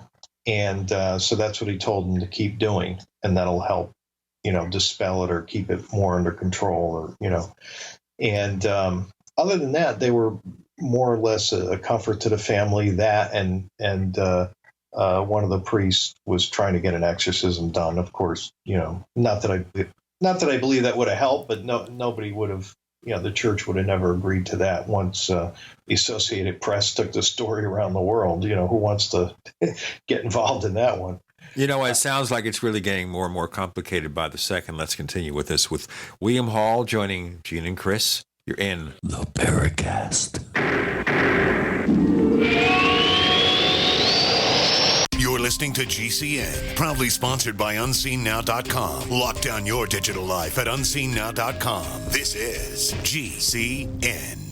So here's what happened. I was placing an order online. The site went down. It took hours before it returned, but I'd already placed the order with another company. If your site goes down, you could lose business. And if you have a business or personal site, you'll want to know it's easy to run and it will stay online. At iWeb, your site is hosted on one of the most reliable networks in the world. Talk to a sales rep at iWeb.com. Use the promo code TechNightOwl for a special discount. First came Attack of the Rockoids, and it was a critically acclaimed success. And now there is The Coming of the Protectors. A former military intelligence man is contacted by a space woman in a dream that turns out to be a nightmare because evil forces on her distant planet are planning to conquer the Earth. This is gripping science fiction of the classic kind. Attack of the Rockoids and The Coming of the Protectors. Find out more at rockoids.com. That's Rockoids, ROCKOIDS.com. We all have our own idea about what being safe and secure means. The door's locked, bills are paid, you've got a job that keeps the lights on, and a home to call your own. But what happens when Mother Nature throws a curveball? I'm telling you to take cover. Are you prepared to live without electricity or passable roads for weeks at a time? Do you even have a plan B? If you do, are you willing to bet your life on it? Children left with no homes. And no one's coming to help them. The first step towards self-reliance in the face of disaster is a visit to MyPatriotSupply.com. There you'll find the absolute best prices on storable foods, non-GMO seeds, emergency water filtration devices, and so much more. All orders over $49 qualify for free shipping in the lower 48 states. Call 866-229-0927. That's 866-229-0927 and speak to one of our preparedness advisors today, or visit us at MyPatriotSupply.com. Remember, before it's time to survive, it's time to prepare. Hey everyone, my Ghost 80% AR-15 project was a total success. Thank you, Guns80.com. Thank you. I bought my Ghost AR-15 at Guns80.com. It's everything I expected and more. Just got a note from my buddy Mark, and now they're having a huge Black Friday and a big Cyber Monday sale. Guess Christmas is coming early this year. I'm definitely ordering one for my brother on Black Friday because the price drops to $400. Yes, I did just say that. $400. Unbelievable. At guns80.com, the big sale is on. Begins Friday, November 22nd, and ends December 1st. So hurry now. Sale prices for Ghost ARs again, $400. Black Friday will be a good day. Get your Ghost AR-15 at guns80.com. Sale is on right now at guns80.com. That's guns80.com, guns and the number 880.com. Happy holidays and Merry Christmas to everyone from our good friends at guns80.com. The big sale is on. I'll see you there. If you need to say happy birthday, happy anniversary, thank you, or simply I'm thinking of you, ProFlowers.com is the key. ProFlowers has stunning bouquets, like the best-selling 100 blooms for $19.99. Plus, ProFlowers will include a glass vase for free. Sending someone a wonderful surprise of beautiful flowers sent fresh from the fields is easy. Choose the bouquet you like, pick the delivery date, and each order is 100% guaranteed. Plus, all bouquets from ProFlowers are guaranteed to last at least 7 full days. Beautiful, fragrant flowers, picked fresh and sent to your loved one for lasting enjoyment. To get this incredible savings and send someone 100 gorgeous blooms with a free vase for $19.99, go to proflowers.com, click the blue microphone in the top right corner, and enter code PLOW. That's proflowers.com. Click the mic and enter code PLOW. Hi, this is Nick Pope. You're listening to the Paracast. The world's most haunted house. It sure sounds like it, with William Hall explaining this. So the Warrens come over to provide comfort to the family impacted by this. Did that help or hurt? And what happened when they moved to another room? Did that bring the phenomenon with it? Well, I would say overall, the Warrens helped. The one thing that they did that really got to the Goodins was Ed made toll calls to the press to get more press there. Oh boy, I hate to see the phone bill. Well, yeah, and that's, here they are. This is 1974, folks, when it costs, like $1 a minute to make a long-distance call. It's not getting 60 minutes of international calling. Well, hold on free. a second. Wait a minute. The Warrens started calling more press? Isn't that tantamount to throwing gasoline on a fire? Yes. Well, and that's why they were bad. Ed had this whole opinion he wanted the world to know the truth kind of thing. There's plenty of cases where they didn't call the press. In other words, the people were already there, so some could argue, well, it was going to happen anyhow, but he certainly sped it up and got it moving faster and to a wider area sooner, because he was calling New York and, he was calling the major outlets to make sure this thing got out. And of course, the Goodins are there walking back and forth saying, look at the people outside, and and he's bringing more people. So you could, so they really, they were not happy at all with that. And ultimately, later on, when Marcy had said that she thought Lorraine put her hand under water to get the burn, because Lorraine ended up having a spontaneous burn, and when they said that was it. When the Goodins said, I don't want them here. But I think that was kind of the straw that broke the camel's back, was the those phone calls, because that really was that was the horror of their life, is having to deal with it's bad enough all the stuff happened on the inside, but Jerry can't go to work, and you got all these people outside. It's just, you can't live in the community anymore, and yeah, he didn't like that at all, especially since he had never heard of them either. I mean, the only reason he let the Warrens inside the house was because their friends, the Hoffmans, who they initially called, knew the Warrens, and then they said, okay, well, knew of them, not knew them personally. But overall, aside from the toll calls, they stayed with the family for quite a long time. And the family never thought to say, hey, don't you think you have some other place to go to? Oh no, they welcomed the company of police officers, anybody who would stay there, reporters, come back for coffee. Oh yeah, no, they really appreciated the company. They certainly didn't want to be alone in the house. And at times they, of course, packed up and went over family. They had a night bag prepared at all times after a while from this, and would pick up and leave when it got bad. But no, they welcomed the coffee and the company, and loved it. And especially loved, the Warrens being there, because they knew about this. So at least they felt like, people, they didn't have to defend themselves as much, that they were crazy, or, which they always worried people were going to think they're crazy. Okay, now let's kind of move along here, because we're past the halfway point in the show, and there's questions from listeners, and we're trying to kind of summarize things as much as we can. If you want to know all the details, read the book, The World's Most Haunted House by William J. Hall. That's the long and short of it. Okay, so this episode continued for a while, but this was the peak, and then things kind of died down. In what sense? Just fewer instances every evening or whatever?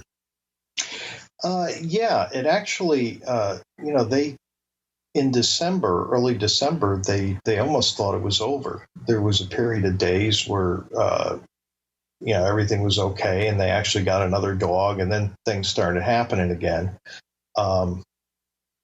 And by that time, Jerry ended up wiring most of the furniture to the wall, and they had packed a lot of things because they were going to sell the house, and they didn't want things in the walls. And some of the scariest things, though, happened that, at least to me, I feel that they're amongst the most disturbing of incidents. They came to the house, and after being out, and Jerry, of course, would go in first, and their Christmas tree, all the ornaments were off of it and in a neat little orderly pile under the tree. And that really freaked Laura and Marcy out. They started crying, and must be demons. Yeah, right. And so that was pretty freaky. And the tree actually went through the wire. Jerry had a wire around the tree that he put into the wood from the windowsill. So he had the wire going around the tree, wrapped around the tree, and then fastened at both ends to the windowsill. And the tree ended up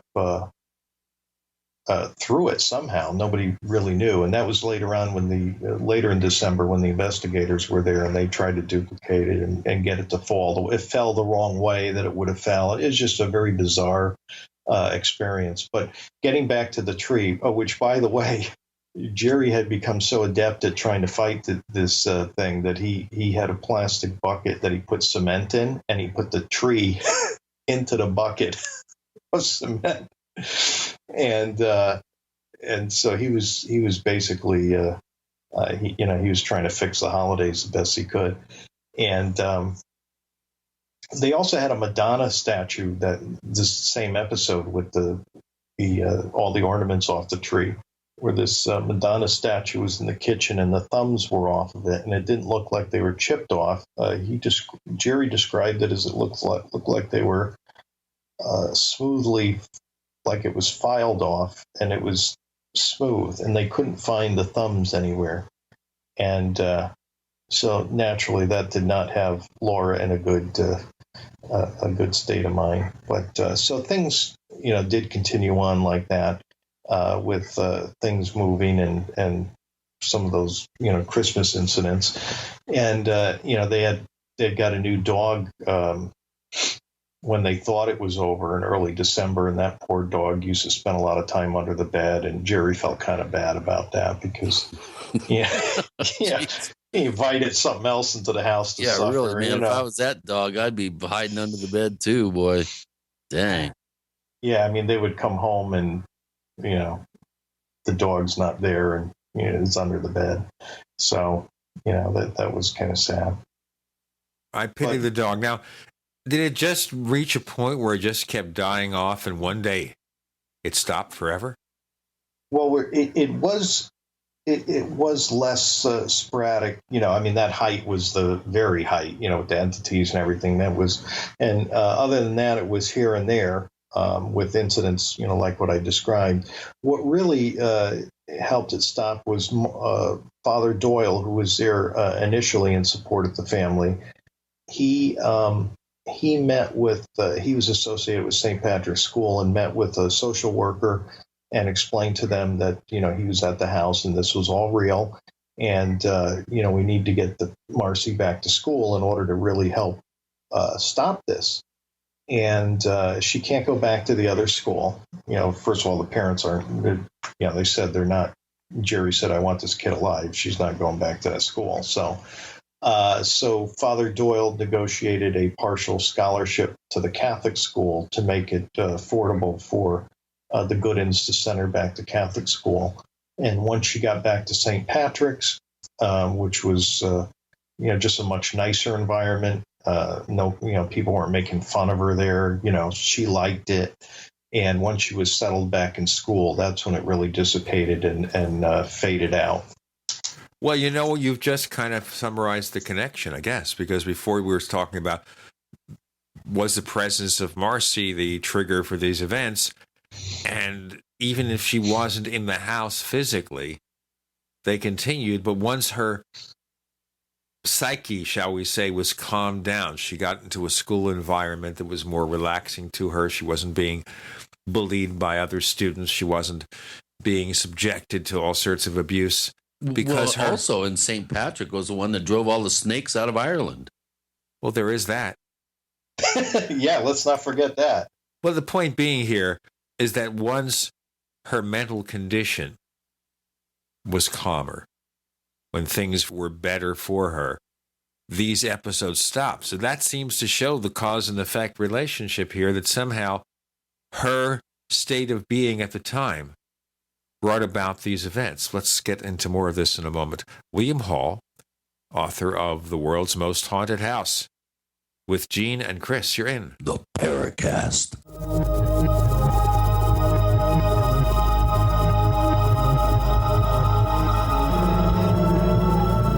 Not just an alternative to the mainstream media.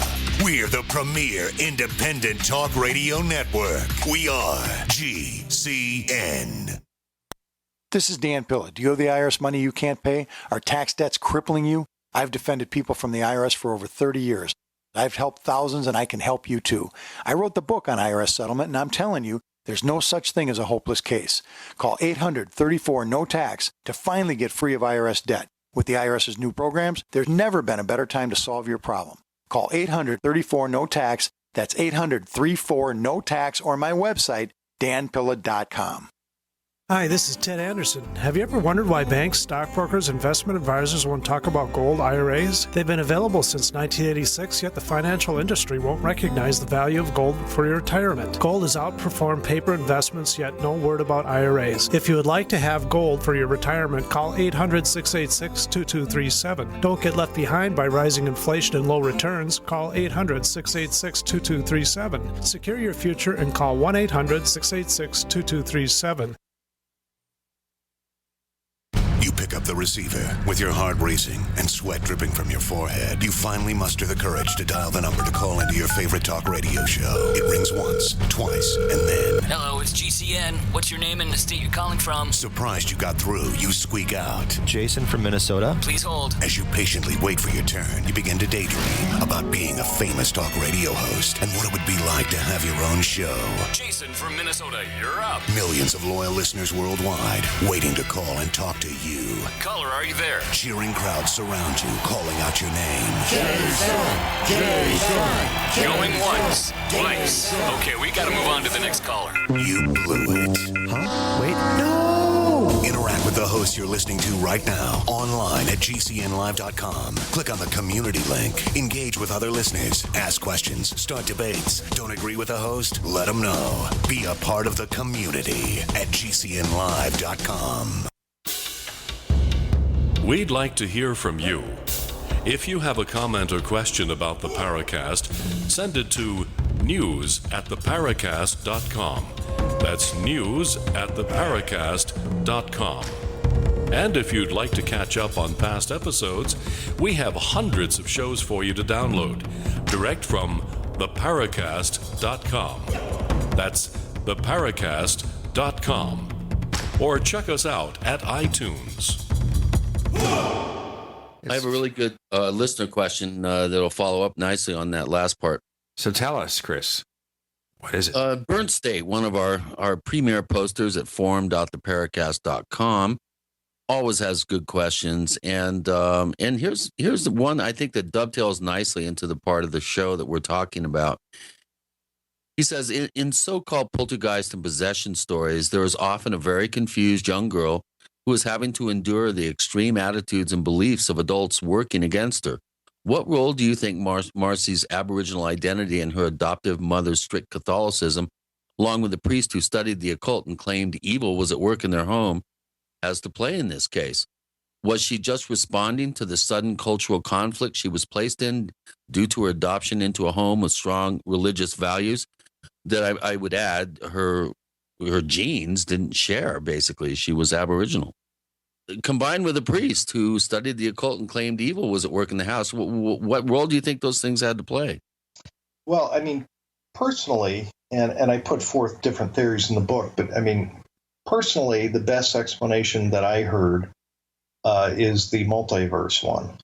The quantum mechanics, string theory, parallel world intersect, that when a certain number of things are at play, the perfect storm, if you will, that these entities or parasites, as some call them, because they feed on that kind of negative energy, come through. Portal, door, dimension, whatever you want to call it. That's what I would interpret it as personally.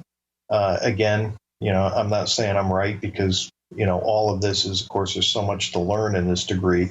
As far as Native American background, I would say that may have played a part or may not have. It's definitely true that they're more susceptible and able to see and accept the paranormal as normal, I believe. So much more in tune, than us Westerners are. Overall, not all of them. Some are, of course, deluded like we are. But and the other thing is, usually whether it's a child involved, which is normally, when we call it a poltergeist, but there are plenty of parasite attacks of this nature that occur when there's something going on with a person or a family. May or may not involve a teen. Poltergeist, of course, normally involve, preteen or teen. And that's why, a lot of investigators, the first thing they look for is what's going on in the family, what's going on with the people, as opposed to a different kind of haunting where, if you leave the house and it's somebody else's problem, and maybe it was there before you got there, that kind of thing.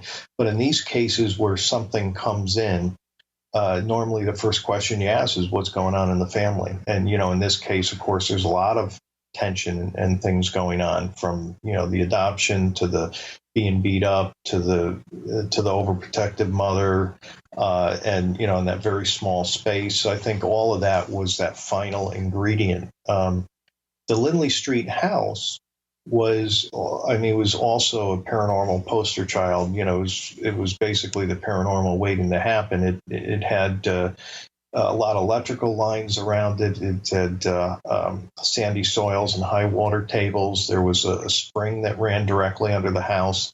So those kinds of things that we see is somewhat common in these cases. Not that when you have these things, you automatically have the paranormal, but it certainly are kind of some of the other indicators we see, that put together with the family surrounded trauma.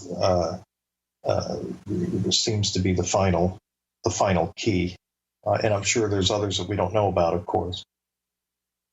Well, interesting. I've always had a sense that flowing water and alternating layers of clay and water tend to be present in some pretty interesting geographic areas where strange events are reported, and there's a history of strange events being reported. So that's an interesting insight. Well, you mentioned originally that, when we first started, that you started out as a skeptic.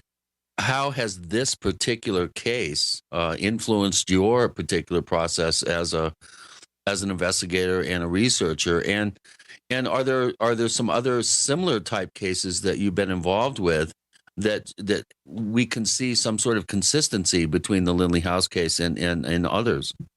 Yeah, great questions. Well, it definitely changed my my view of the world. Basically, it made me refocus on less Westerner ideas, if that makes sense. It made me really stop and think, and once again realize that there's more "quote unquote" real magic, in our world, and that, and now that I've discovered it through Lindley Street, I really wanted to know more about this. On the magic side of things, it kind of made me refocus. For me, the advantage of being a magician was, you can tell if it's fake. Now I'm learning, to those that know, or are experienced investigators, aside from like fortune telling, that kind of things, it's more, I guess, you're more apt to find "quote unquote" charlatans or whatever. But as far as haunted houses and other kinds of paranormal, I'm finding the advantage is not so much whether it's real or not. I'm finding that's only one part of it. And obviously, if you know people involved, or, if you're right there, you can actually have a better insight and skip through a lot of what you would need to do in a case like Lindley Street, where, you had to look at all the evidence because you weren't close enough. You weren't there, But I find it helps me more now in the questions that I ask. I really try to broaden the way things are looked at versus what they appear to be. Hate to use the cliche, things aren't always what they appear to be, but I'll give you an example. And this is just one of my thoughts. And it doesn't mean I believe this, but I think it's an interesting way for us to question further what appears to be kind of like a slam dunk obvious thing, like possession.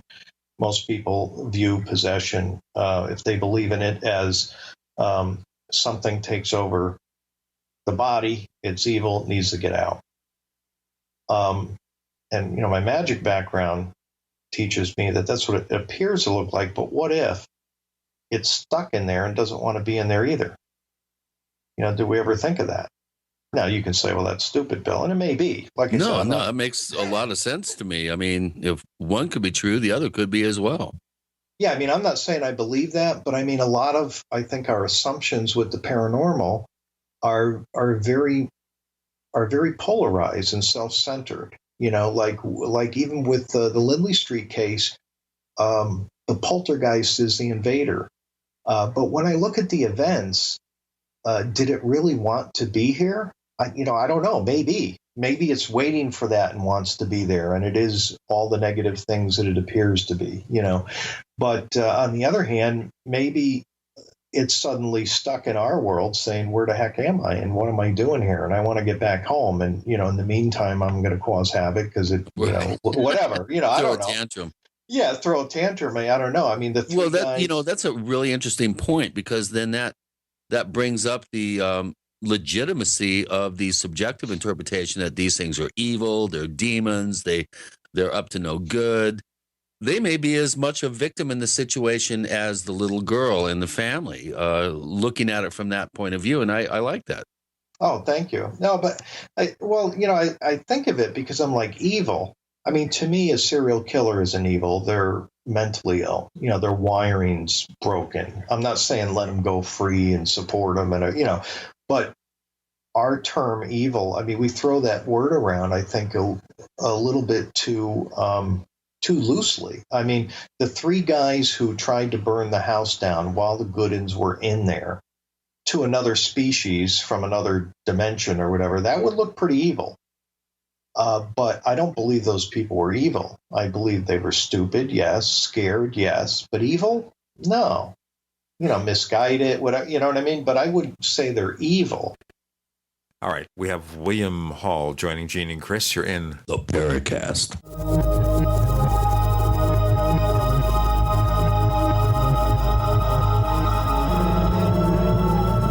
Neighbors, are you tired of dealing with a slow web hosting provider? Well, check out A2 Hosting and their screaming fast Swift server platform. They even have SSDs that load pages 300% faster than the competition. Ready to give your site a speed boost? Well, tell you what, neighbors, head on over to a2hosting.com. That's A2, that's number 2, a2hosting.com. Check out their Prime hosting account. And get this, neighbors, they're even giving you an exclusive 25% off discount for all our listeners. 25%. And remember, their Guru Crew support team is standing by 24/7, 365 days a year to answer any of your questions. Now, to get the discount, use the coupon code GENE when you check out.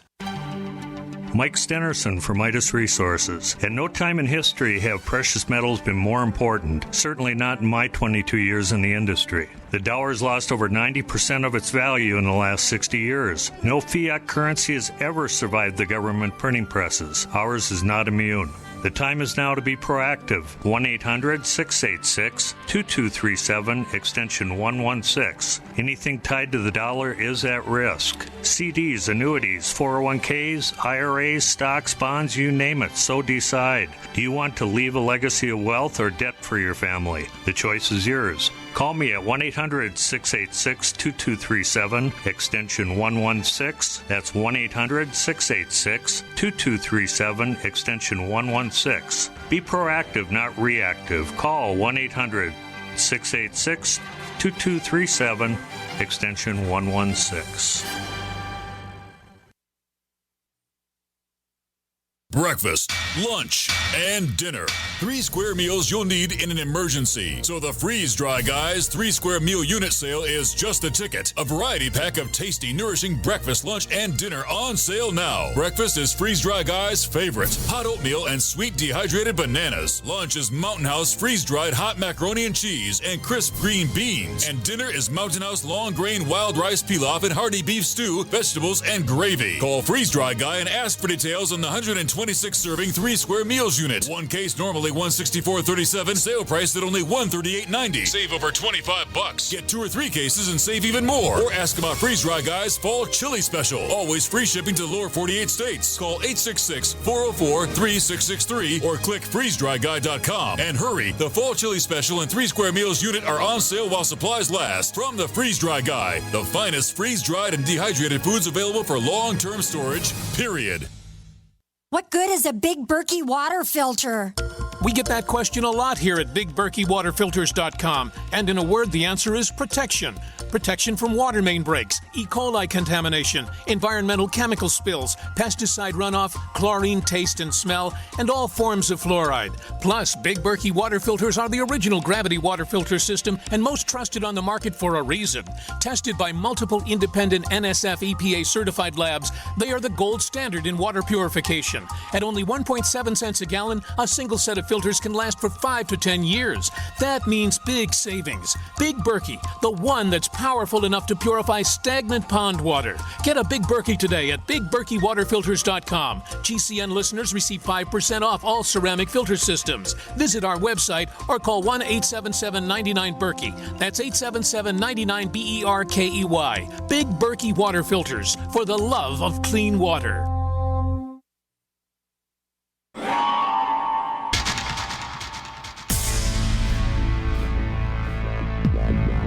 Welcome back to the Paracast, the gold standard of paranormal radio. And now, here's Gene Steinberg.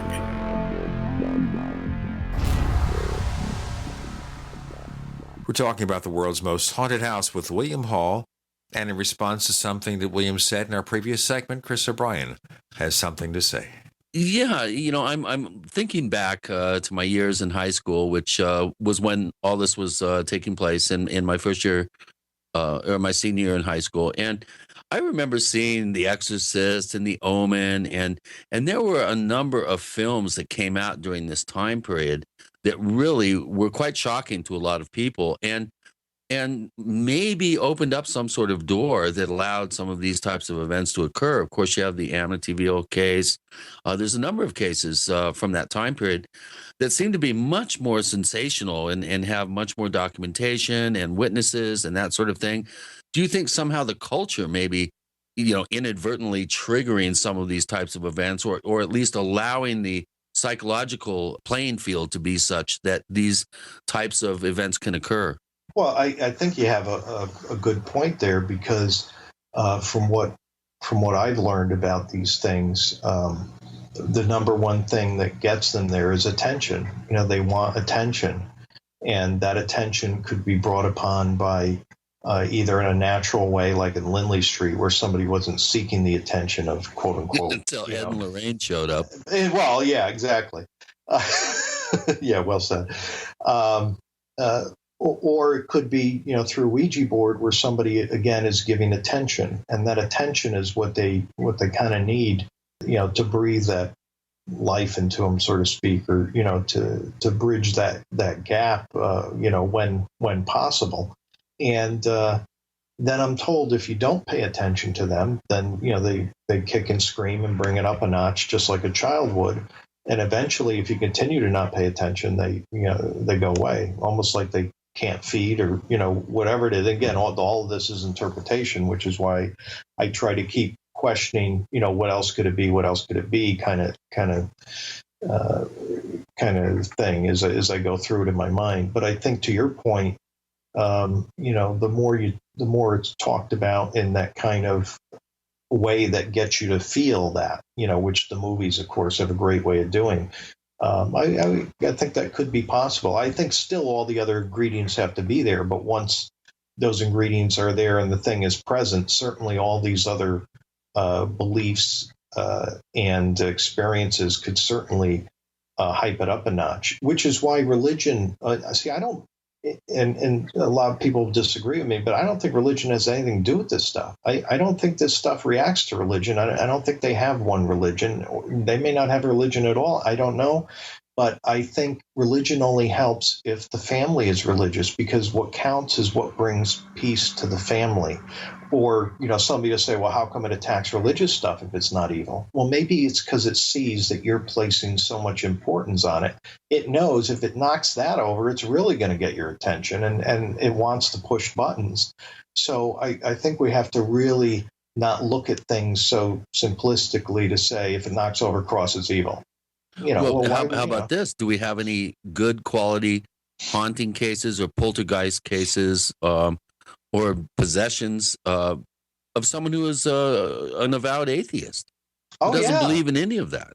Well, exactly. There's Buddhists that have, poltergeists and atheists. And sure, as a matter of fact, I know an investigator who never uses religion and has possession or whatever, has solved every case using the very simplistic formula of getting to the problem in the family, teaching the family how to ignore it, which is difficult. But, and as a matter of fact, Paulino, who later became a pretty prominent paranormal investigator, he got rid of a poltergeist using a joke book, because that fit that family, and that brought that family.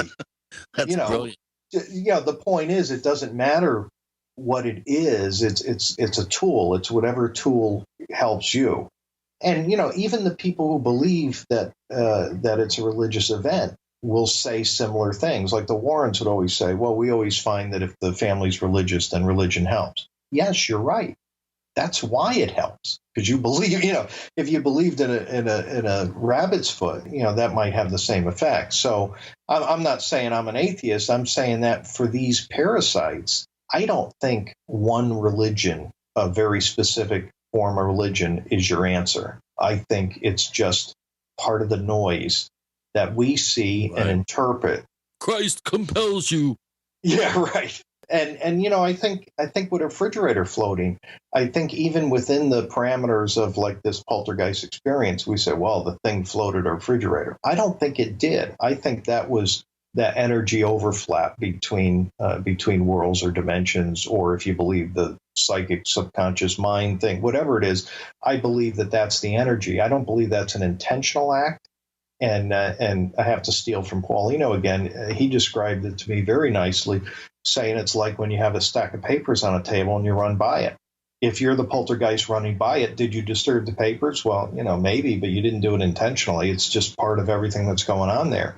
So when Marcy gets picked up and thrown, then you can argue, okay, that's a negative act. Although even then, We're still not quite sure. What if it tried to hug her and then was suddenly repelled by the energy? I mean, I'm being facetious, but Yeah, it's a point well taken. Speaking of Paulino, we've been in touch with Paul, and we've invited him back on the show. He was an early guest on the Paracast about 5 or 6 years ago, and he's going to be one of our upcoming guests, kind of taking this whole idea of hauntings and poltergeist cases, take it a little further, or, just kind of riff around with this a little bit, because, this has always been a very fascinating subject to me personally.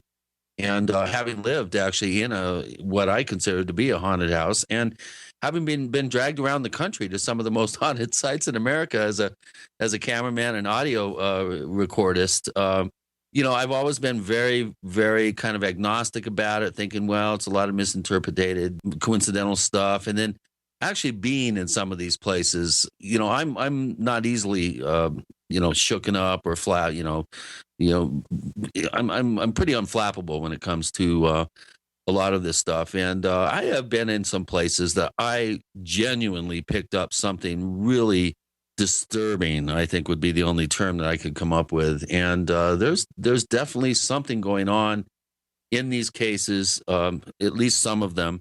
And really, I do admire, Bill, your book. It's filled with just blow-by-blow descriptions, and we've really only licked the tip of the iceberg. I mean, there was a bunch of stuff that went on, especially in those really intense days in November '74 in this house. And but people have put in a bunch of questions here. I think we've really looked at a lot of them, but one thing that interests me is that Marcy took off as soon as she turned 18. Boom, she took off, and correct me if I'm wrong, but she's never been heard from since.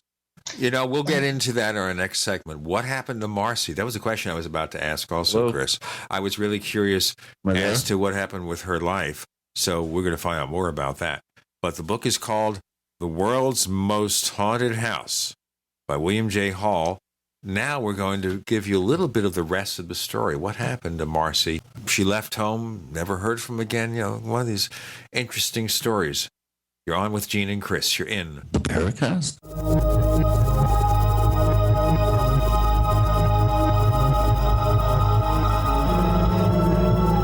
UnseenNow.com, proud sponsor of GCN. Unseen Now's unparalleled encryption tools keep your communications secure. GCN. Graphic Converter is the image manipulation tool for the rest of us. It does not use any database. You get full control of all your files. Want to view the images of a folder? Drag it into Graphic Converter, and a powerful browser opens up to show your image files. You could use it for slideshows. You could use it to import images from digital cameras or from scanners. Need to do some image editing? You can do that too in Graphic Converter. Also print catalogs. Convert from so many formats I can't even list them. Download now to see if Graphic Converter is good for you, like 1.5 million other users. Guess what? You could save money when you buy Graphic Converter. Use the coupon code NIGHTOWL. Use the coupon code NIGHTOWL to get a special price for Graphic Converter. Go to lemkesoft.com. That's LEMKE soft.com. lemkesoft.com. LEMKE soft.com. Hi, this is Steve Sanchez, and based on a recent study, it was found that 57 million Americans had legal issues over the last 12 months, but only 60% of those studied sought out the services of a lawyer. Why? In a nutshell, affordability. Well, my friends at Legal Shield have created a solution that can help you not if, but when you need an attorney. For as little as $17 per month, Legal Shield will provide you unlimited access to qualified attorneys at an accomplished law firm for advice and counsel on legal issues, no matter how serious or trivial. For over 40 years and with 1.4 million families across North America, Legal Shield can help you, the loyal GCN listener. Representatives are standing by now to answer your questions, so call them now at 1-855-340-SAVE. That's 1-855-340-7283, or visit them at lsprotection.com. That's lsprotection.com. Results will vary from case to case. Hi, I'm Dr. Lorraine Hurley, and I've got news for you. In 2009, a team of doctors won the Nobel Prize in Physiology for discovering that the ends of chromosomes are protected by coverings called telomeres that control cellular aging. Immortalium nutritionally helps extend the lifespan of telomeres and is the most advanced anti-aging supplement to date. Healthy cell growth depends on healthy chromosomes, and healthy chromosomes depend on telomeres. Call 855-315-8326. That's 855-315-8326, or visit drhurley.net. Hi, I'm Dr. Lorraine Hurley, here to tell you about an amazing pain relief formula. Unlike Tylenol, Advil, or ibuprofen, Livinity Pain Relief Formula is completely non-toxic and actually stimulates healing. Livinity Pain Relief comes in a gel or capsule, and in my years of helping people, I've never seen anything like it. After rubbing a small amount on an aching muscle or a sore joint, many people report the pain is gone within a minute. Call 855-315-8326. That's 855-315-8326, or visit drhurley.net for more information. The experts at Web.com want to build your business a successful website for free, just like we did for these current Web.com customers. We've used and looked at other website designers, but there's nobody better than Web.com. Web.com can build your website in as little as 7 days free. Plus, we'll promote it on all the major search engines like Google, Yahoo, and Bing. If after 30 days you're happy, we'll continue to provide promotion, hosting, support, and maintenance, all for one low monthly fee. If not, cancel and pay nothing. If you're in business today and you don't have a web presence, you won't be taken seriously. Call right now and you'll also get a free .com or .net domain name for your new website, powered by VeriSign, the world's leading domain name provider. Call 800-297-0154. That's 800-297-0154. No upfront charge for site build, after which ongoing fees apply. Rights to site are relinquished when canceled. Domain included during active service, after which fees apply. That's 800-297-0154.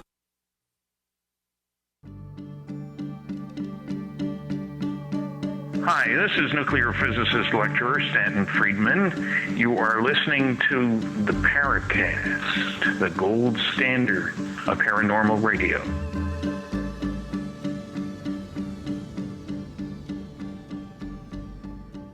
My volume disappeared for a second. I thought I was talking into a vacuum. Well, it's because the poltergeist showed up. Evidently, somebody turned down my volume. That was weird. That's the Polterskype. Okay, well, then we're in trouble now because he's one of them people. William Hall, tell us what happened to Marcy. Before we get to the point where she left home, what was her life like once she went to Catholic school and her environment is, shall we say, more comforting and these episodes have vanished? What was her life between that point and age 18? Well, that's a great quote. We don't know a lot about it other than from people who went to school with her who said, she continued. She was a nice girl, but, she was very, very shy, very quiet. Even people who tried to be friends with her, she would basically turn around and run away, being silent, and really was kind of a loner. She was described as a loner. So people did try to be friends with her, and even still it was a lot of trouble being friends with her. The one or two people who were friends with her were those that would have went over the Goodins' house with their parents, where they had to be kind of integrated into that whole scene in order for her to eventually open up at all to anybody. But during that period of time, we don't know a lot, from the parents' point of view, because they gave one last interview in January of 1975, which was simply to say, number one, we're not crazy, and number two, Marcy didn't do it. That was said to get the crowds away. And after that, they never spoke publicly. So, we don't have a lot of information as far as, how the family was doing. Like I said, other than people I've spoke to went to school with her that, basically said the same kind of thing. She continued to be very shy and withdrawn. And, people even tried to be friends with her, really went out of their way to. And still it was, a very difficult thing to get to that level. She was more friends around people than with them, if that makes any sense. So it was tough to get a lot of information around that. It appears she wasn't happy with her parents, but that was through some Christmas cards to Boyce Beatty, the lead investigator. But, again, we don't know the context. That could be regular teenage angst stuff, or it could be directly related to maybe a difference in the way they treated her afterwards or something. I mean, it had to be quite an event for anybody. But, I wonder maybe if they somehow blame Marcy at some level or maybe not. I don't know. But I could just imagine it just being very, very difficult after that's all over. It really had to shake them because they were an old school Catholic family, and now they're faced with all this. So, there's a lot of behind closed door stuff that we don't know about. But we know she left at the age of 18. I don't know exactly. She said she was going to. I know she was still in the area, when she was 19, maybe 20. But I would say it's safe to assume she left the parents at that age. What's interesting is in the parents, later on when Laura dies in 93 and Jerry dies in 97, her name is never mentioned in the obituaries. And I found Laura's, that didn't surprise me that much because hers was a fatal car crash, so it was very short. But Jerry's was a very, very long. He was involved in this and that, and and her name isn't mentioned at all. So I don't know. I mean, I could only assume that maybe that they were estranged themselves from each other. She withdraws from the family. She's around for a while, then she disappears. Has anyone heard from her since, or is that the end of her story? No, as of a few years ago, we believe that she's doing okay and back in her where she was originally from, which is Ontario, Canada. And that was as a few years ago. One of the witnesses who had Jerry as his scout leader, and Jerry was best friends with his dad. His brother told him, Marcy was in Canada doing okay. Of course, the brother is now dead, so the witness Dennis couldn't tell me what okay means, or you know what I mean, because of course I didn't know I was going to write a book. So, and I guess his interest was in passing and not as intense to ask, what do you mean okay? What is she doing? What is she? So it appears that she's okay, quote unquote. Of course, what we find I've only found one poltergeist case where the child has been, open to talking, and that was in the Enfield poltergeist case. I think it was Patty or something. She came on one show on TV and was, ridiculed by some people, and then that was it. So, there's not like a big win for them to come forward and say, yeah, that was me. I was a freak back then. And, I was the one who got blamed for it all. But it was real. Usually they actually, there's a few cases that I came across where people didn't even tell their spouses. They kind of almost like consciously kind of just blocked that whole section of their life off. I mean, I guess unless your partner has had that experience themselves, it's kind of a no-win bringing all that stuff up again, I guess is my point. That seems to be the trend there. So basically here, if anyone knows where Marcy is, or if Marcy hears this show by some miracle, and maybe if she's off on the reservation, she never will hear the show, we'd love to hear from her and hear her story, because now we're talking about a woman who's about the same age as you, right, William? Yes, exactly. Yeah, exactly the same age as me. Yeah, she'd be 50. Yeah. Well, you brought up the Enfield poltergeist case, and that leads me to a question here real quick before we go to break from Polterworst. And he asks, with witness reports like those you present in the book and affidavits like that of the policewoman in the Enfield poltergeist case, why is it that most people still seem to think there's nothing to be seen here? Well, that's the $6 million question. What I've learned from Lindley Street, because I mean, if you want more witnesses in Lindley Street, then I don't know what to tell you. But I think what Roswell and Lindley Street both taught me is it doesn't matter how many witnesses you have. Those who have made up their mind have made up their mind. Both on the belief side. The belief side, maybe you don't need any witnesses, which, may be wrong, unless, not always, but you know what I'm saying. Or to the other side, like the amazing Randy, who would say, I don't care how many witnesses you have. If I didn't see it, it didn't happen. And even if I see it, I won't believe myself. So it still didn't happen. So I've learned that the amount of witnesses doesn't matter. I think one of the reasons I really wanted to write the book was for the people in between, the people who were like me. They were a healthy skeptic, but they weren't discounting everything because they knew there was too much talked about, too many logical people that even knew they had some sort of circumstance for you to say that it's all mass hysteria and illusion, all this other junk. Because let's face it, I wish mass hysteria and illusion and everything was that easy, because it would have made my job as a magician a lot easier.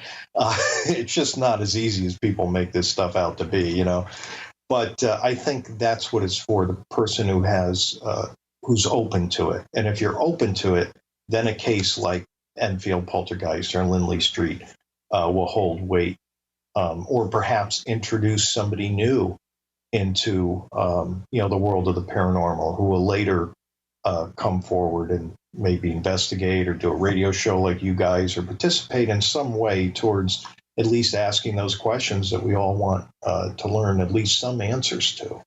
But unfortunately, the amount of witnesses just doesn't matter to people.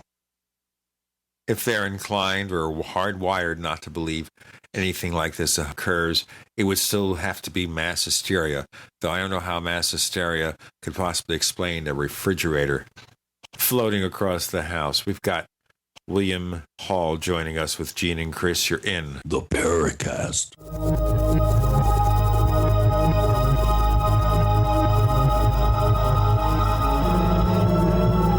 GCN, proudly sponsored by UnseenNow.com. Find out how to stop Big Brother in his tracks at UnseenNow.com. This is GCN. Attack of the Rockoids has been well received by critics and readers alike. It's a thrill-a-minute story you'll never forget. A former U.S. military intelligence officer is haunted by intense dreams about a beautiful woman pleading for his help after a terrible battle in outer space. But the dreams turn out to be true and thrust him into a telepathic love affair with a woman whose faraway planet is intent on destroying the Earth. And now the gripping tale continues in The Coming of the Protectors. It's the second book of the Rockoids trilogy, a galaxy-spanning adventure that pits our hapless heroes against powerful, fanatical enemies that threaten the lives of freedom-loving beings everywhere. Attack of the Rockoids and The Coming of the Protectors. Classic science fiction at its best, available now. For more details, visit rockoids.com. That's ROCKOIDS.com. Ever need direction or guidance? Ask the Light. Like to have a quick source of insight and inspiration? Ask the Light. Would you like an easy way to spread kindness in this crazy world? Ask the Light. Ask the Light miracle cards from AskTheLight.com were created in the aftermath of a true miracle. Beautiful underwater photography capturing the dance of water and light are combined with inspirational words to create the 53-card deck of Ask the Light miracle cards in a custom, easy carry box. Ask the Light miracle cards speak directly to your heart and opens you to everyday miracles. Spread some kindness by giving a card away. It's a great way to connect with people. These cards bring blessings to all that experience them. Experience the many benefits for yourself. Visit AskTheLight.com to enjoy early holiday specials. Buy one deck for $18.50 or two for $30. They make great gifts for friends and family too. Ask the Light miracle cards at AskTheLight.com. Do you have relatives and friends that are convinced there is no need ever to prepare for any kind of emergency? Are these also folks you buy Christmas presents for? At 30dayfoodsupply.com, we can solve both of these problems at the same time. Go to 30dayfoodsupply.com or call 541-229-0010. We can ship your Christmas presents directly to them. Choose from our original $99 30-day food supply, our long-term storage vegan burger mixes, and other oatmeal, soups, porridges, beans, and granolas for everyday use. All products are are non-GMO, MSG-free, and vegetarian. Most are gluten, soy, and nut-free. Call 541-229-0010 today. Oregon Trail Foods and 30dayfoodsupply.com keep prices low, cutting out the middleman by buying directly from their producers in Oregon. Remember, only $10 ships your entire order to the lower 48. Visit the website 30dayfoodsupply.com. Call 541-229-0010. 30dayfoodsupply.com. 541-229-0010. On Facebook, on the news, and in conversations with friends, we're bombarded every day with advice on how to be healthier, from gluten-free and non-GMO diets to how much exercise and sleep the body needs. But how much have you heard about alkalizing the body? AlkaVision Plasma pH drops are a holistic and natural way to get your body's pH levels back in balance. Just a few drops in water will help your body rid itself of harmful waste. And even the healthiest of diets can be complemented with your daily use of AlkaVision Plasma pH drops. Who isn't looking for more vibrance, vigor, and energy? Now buy 2 bottles of AlkaVision Plasma pH drops and get $10 off your order. Visit alkavision.com or call 800-518-7615. AlkaVision Plasma pH drops are packed with a powerful combination of the most alkaline minerals and compounds. Open the door to greater health, vitality, and zest for life. Alkalize your body. Supercharge your health. Call 800-518-7615 or head to alkavision.com.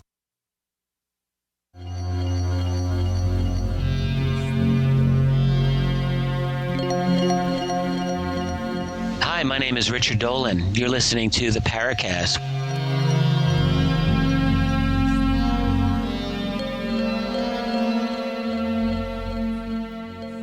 Just very quickly, William Hall, in our final segment, any other explanations from the skeptics other than mass hysteria? Oh, well, there were some funny ones. Somebody said Ed Warren brought in candy that was laced with a hallucinogen to make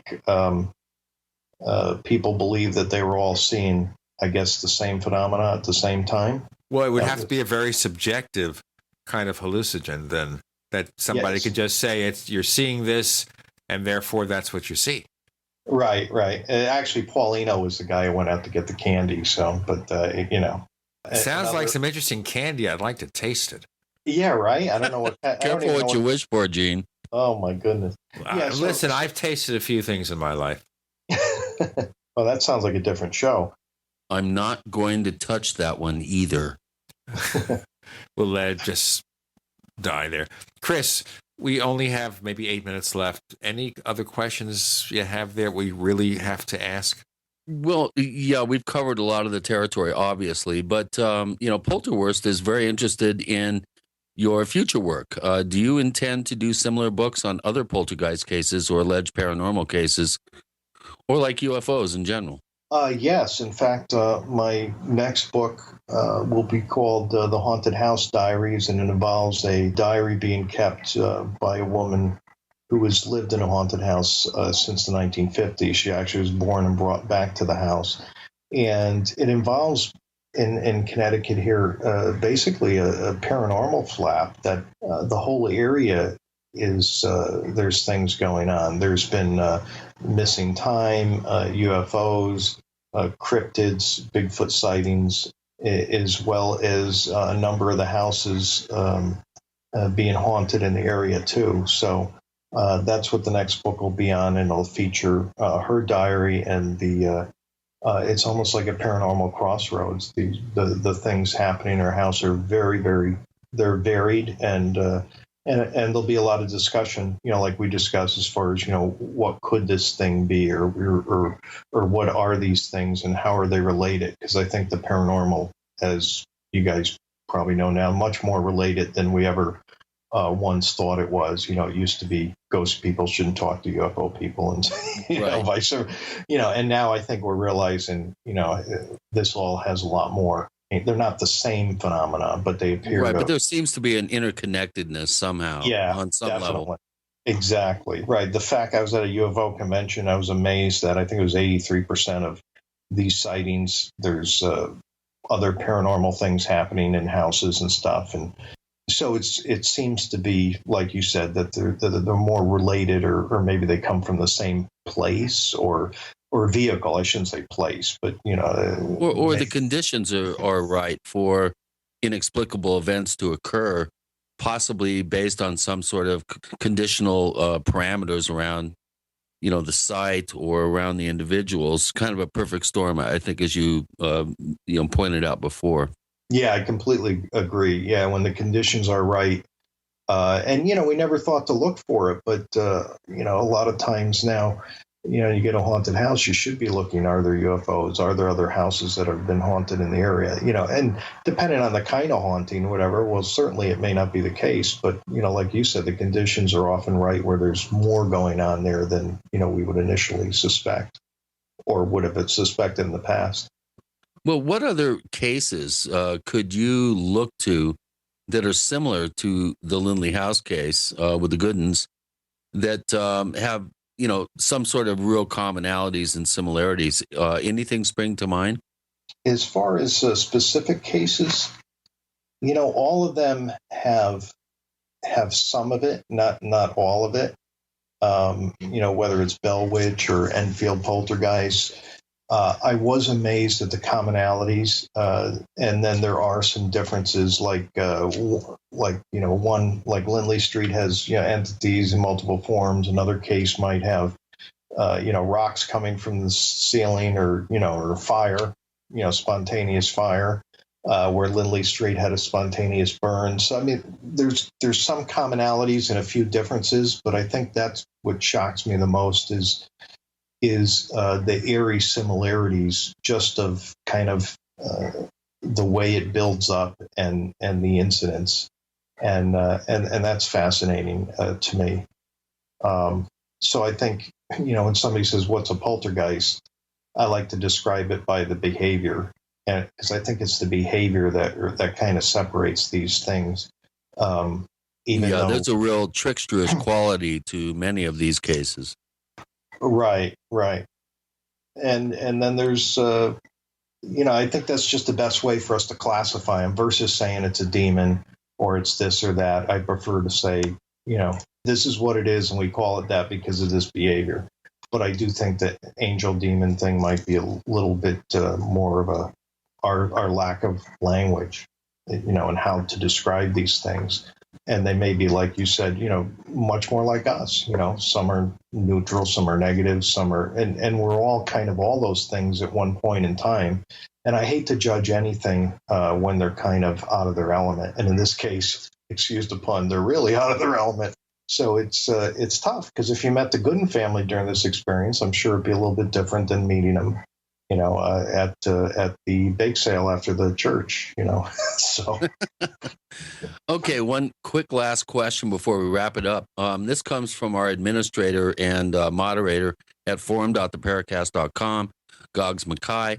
He's wondering about all these modern equipment lists that people carry around with EMF meters, spirit boxes, ovuluses, thermal cameras, full spectrum cameras. Do you think these are effective tools for investigators? I do think they're effective, with the caveat that, you really have to be careful with them. I mean, you can have old knob and tube behind a wall and an EMF, it's going to pick that up. So, and you may be certain there's no electricity there, but it's there. So they're not foolproof, and I think they're great when you already have other phenomena taking place. If you already have other phenomena taking place and there's something going on there, then I think they're a great additive. If they're your only evidence and you have nothing else to go on, then you have to really, it still could be legitimate, but you have to really, I'm all for having experts look at things like, the photos for my new book. I'm having Mark D'Antonio, who's the video photo expert for MUFON, look at every photo, because he may look at a photo and say, well, no, not this one, Bill, this is a reflection or whatever. You know what? It's not going in because, I'm no expert. I'm not going to, if I look into the sky, see a UFO, I'm the first to tell you, I haven't a clue what I'm looking at. I probably wouldn't report a real UFO if I saw one because I wouldn't know what I'm looking at because I don't know that. It's not my expertise. So I think, use of multiple experts and whatnot is, but I think it's a good additive. Good answer. Oh, thank you. Hey, and of course we had Mark D'Antonio on the Paracast just very recently. Very knowledgeable guy, very enlightened viewpoint, very good interview. In any case, William Moore, please tell our listeners where we can find more of the stuff that you do. At worldsmosthauntedhouse.com. There's even some free things there for listeners, and you can get the book and read about other things there. So hopefully you'll visit there. Again, worldsmosthauntedhouse.com has my events there too. And you could also check out our new premium service for the Paracast called the Paracast Plus. Go to plus.theparacast.com, plus, plus.theparacast.com, where you could join up $5 a month, $50 a year, get an ad-free high-resolution version of the Paracast, and other good stuff's going to come. Other special interviews, a chat room, all sorts of special features. Video, yes. We are going to have some video stuff there, too. You will not see my face because I have a face for radio, but you'll see Chris's face because he looks presentable. So all that coming. Plus.theparacast.com. Chris O'Brien's site is OurStrangePlanet.com, OurStrangePlanet.com. And you can check the latest information about his ongoing research there, or order a copy of his book, which is called Stalking the Herd. And you get it signed, dated, delivered, whatever. Numbered. Yeah. William Hall, thanks for joining us on the Paracast. Thanks for having me. It's been great, guys.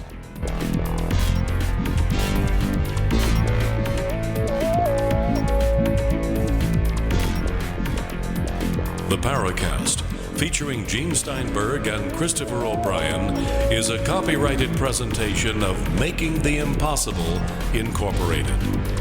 Tune in next week for a new adventure in The Paracast.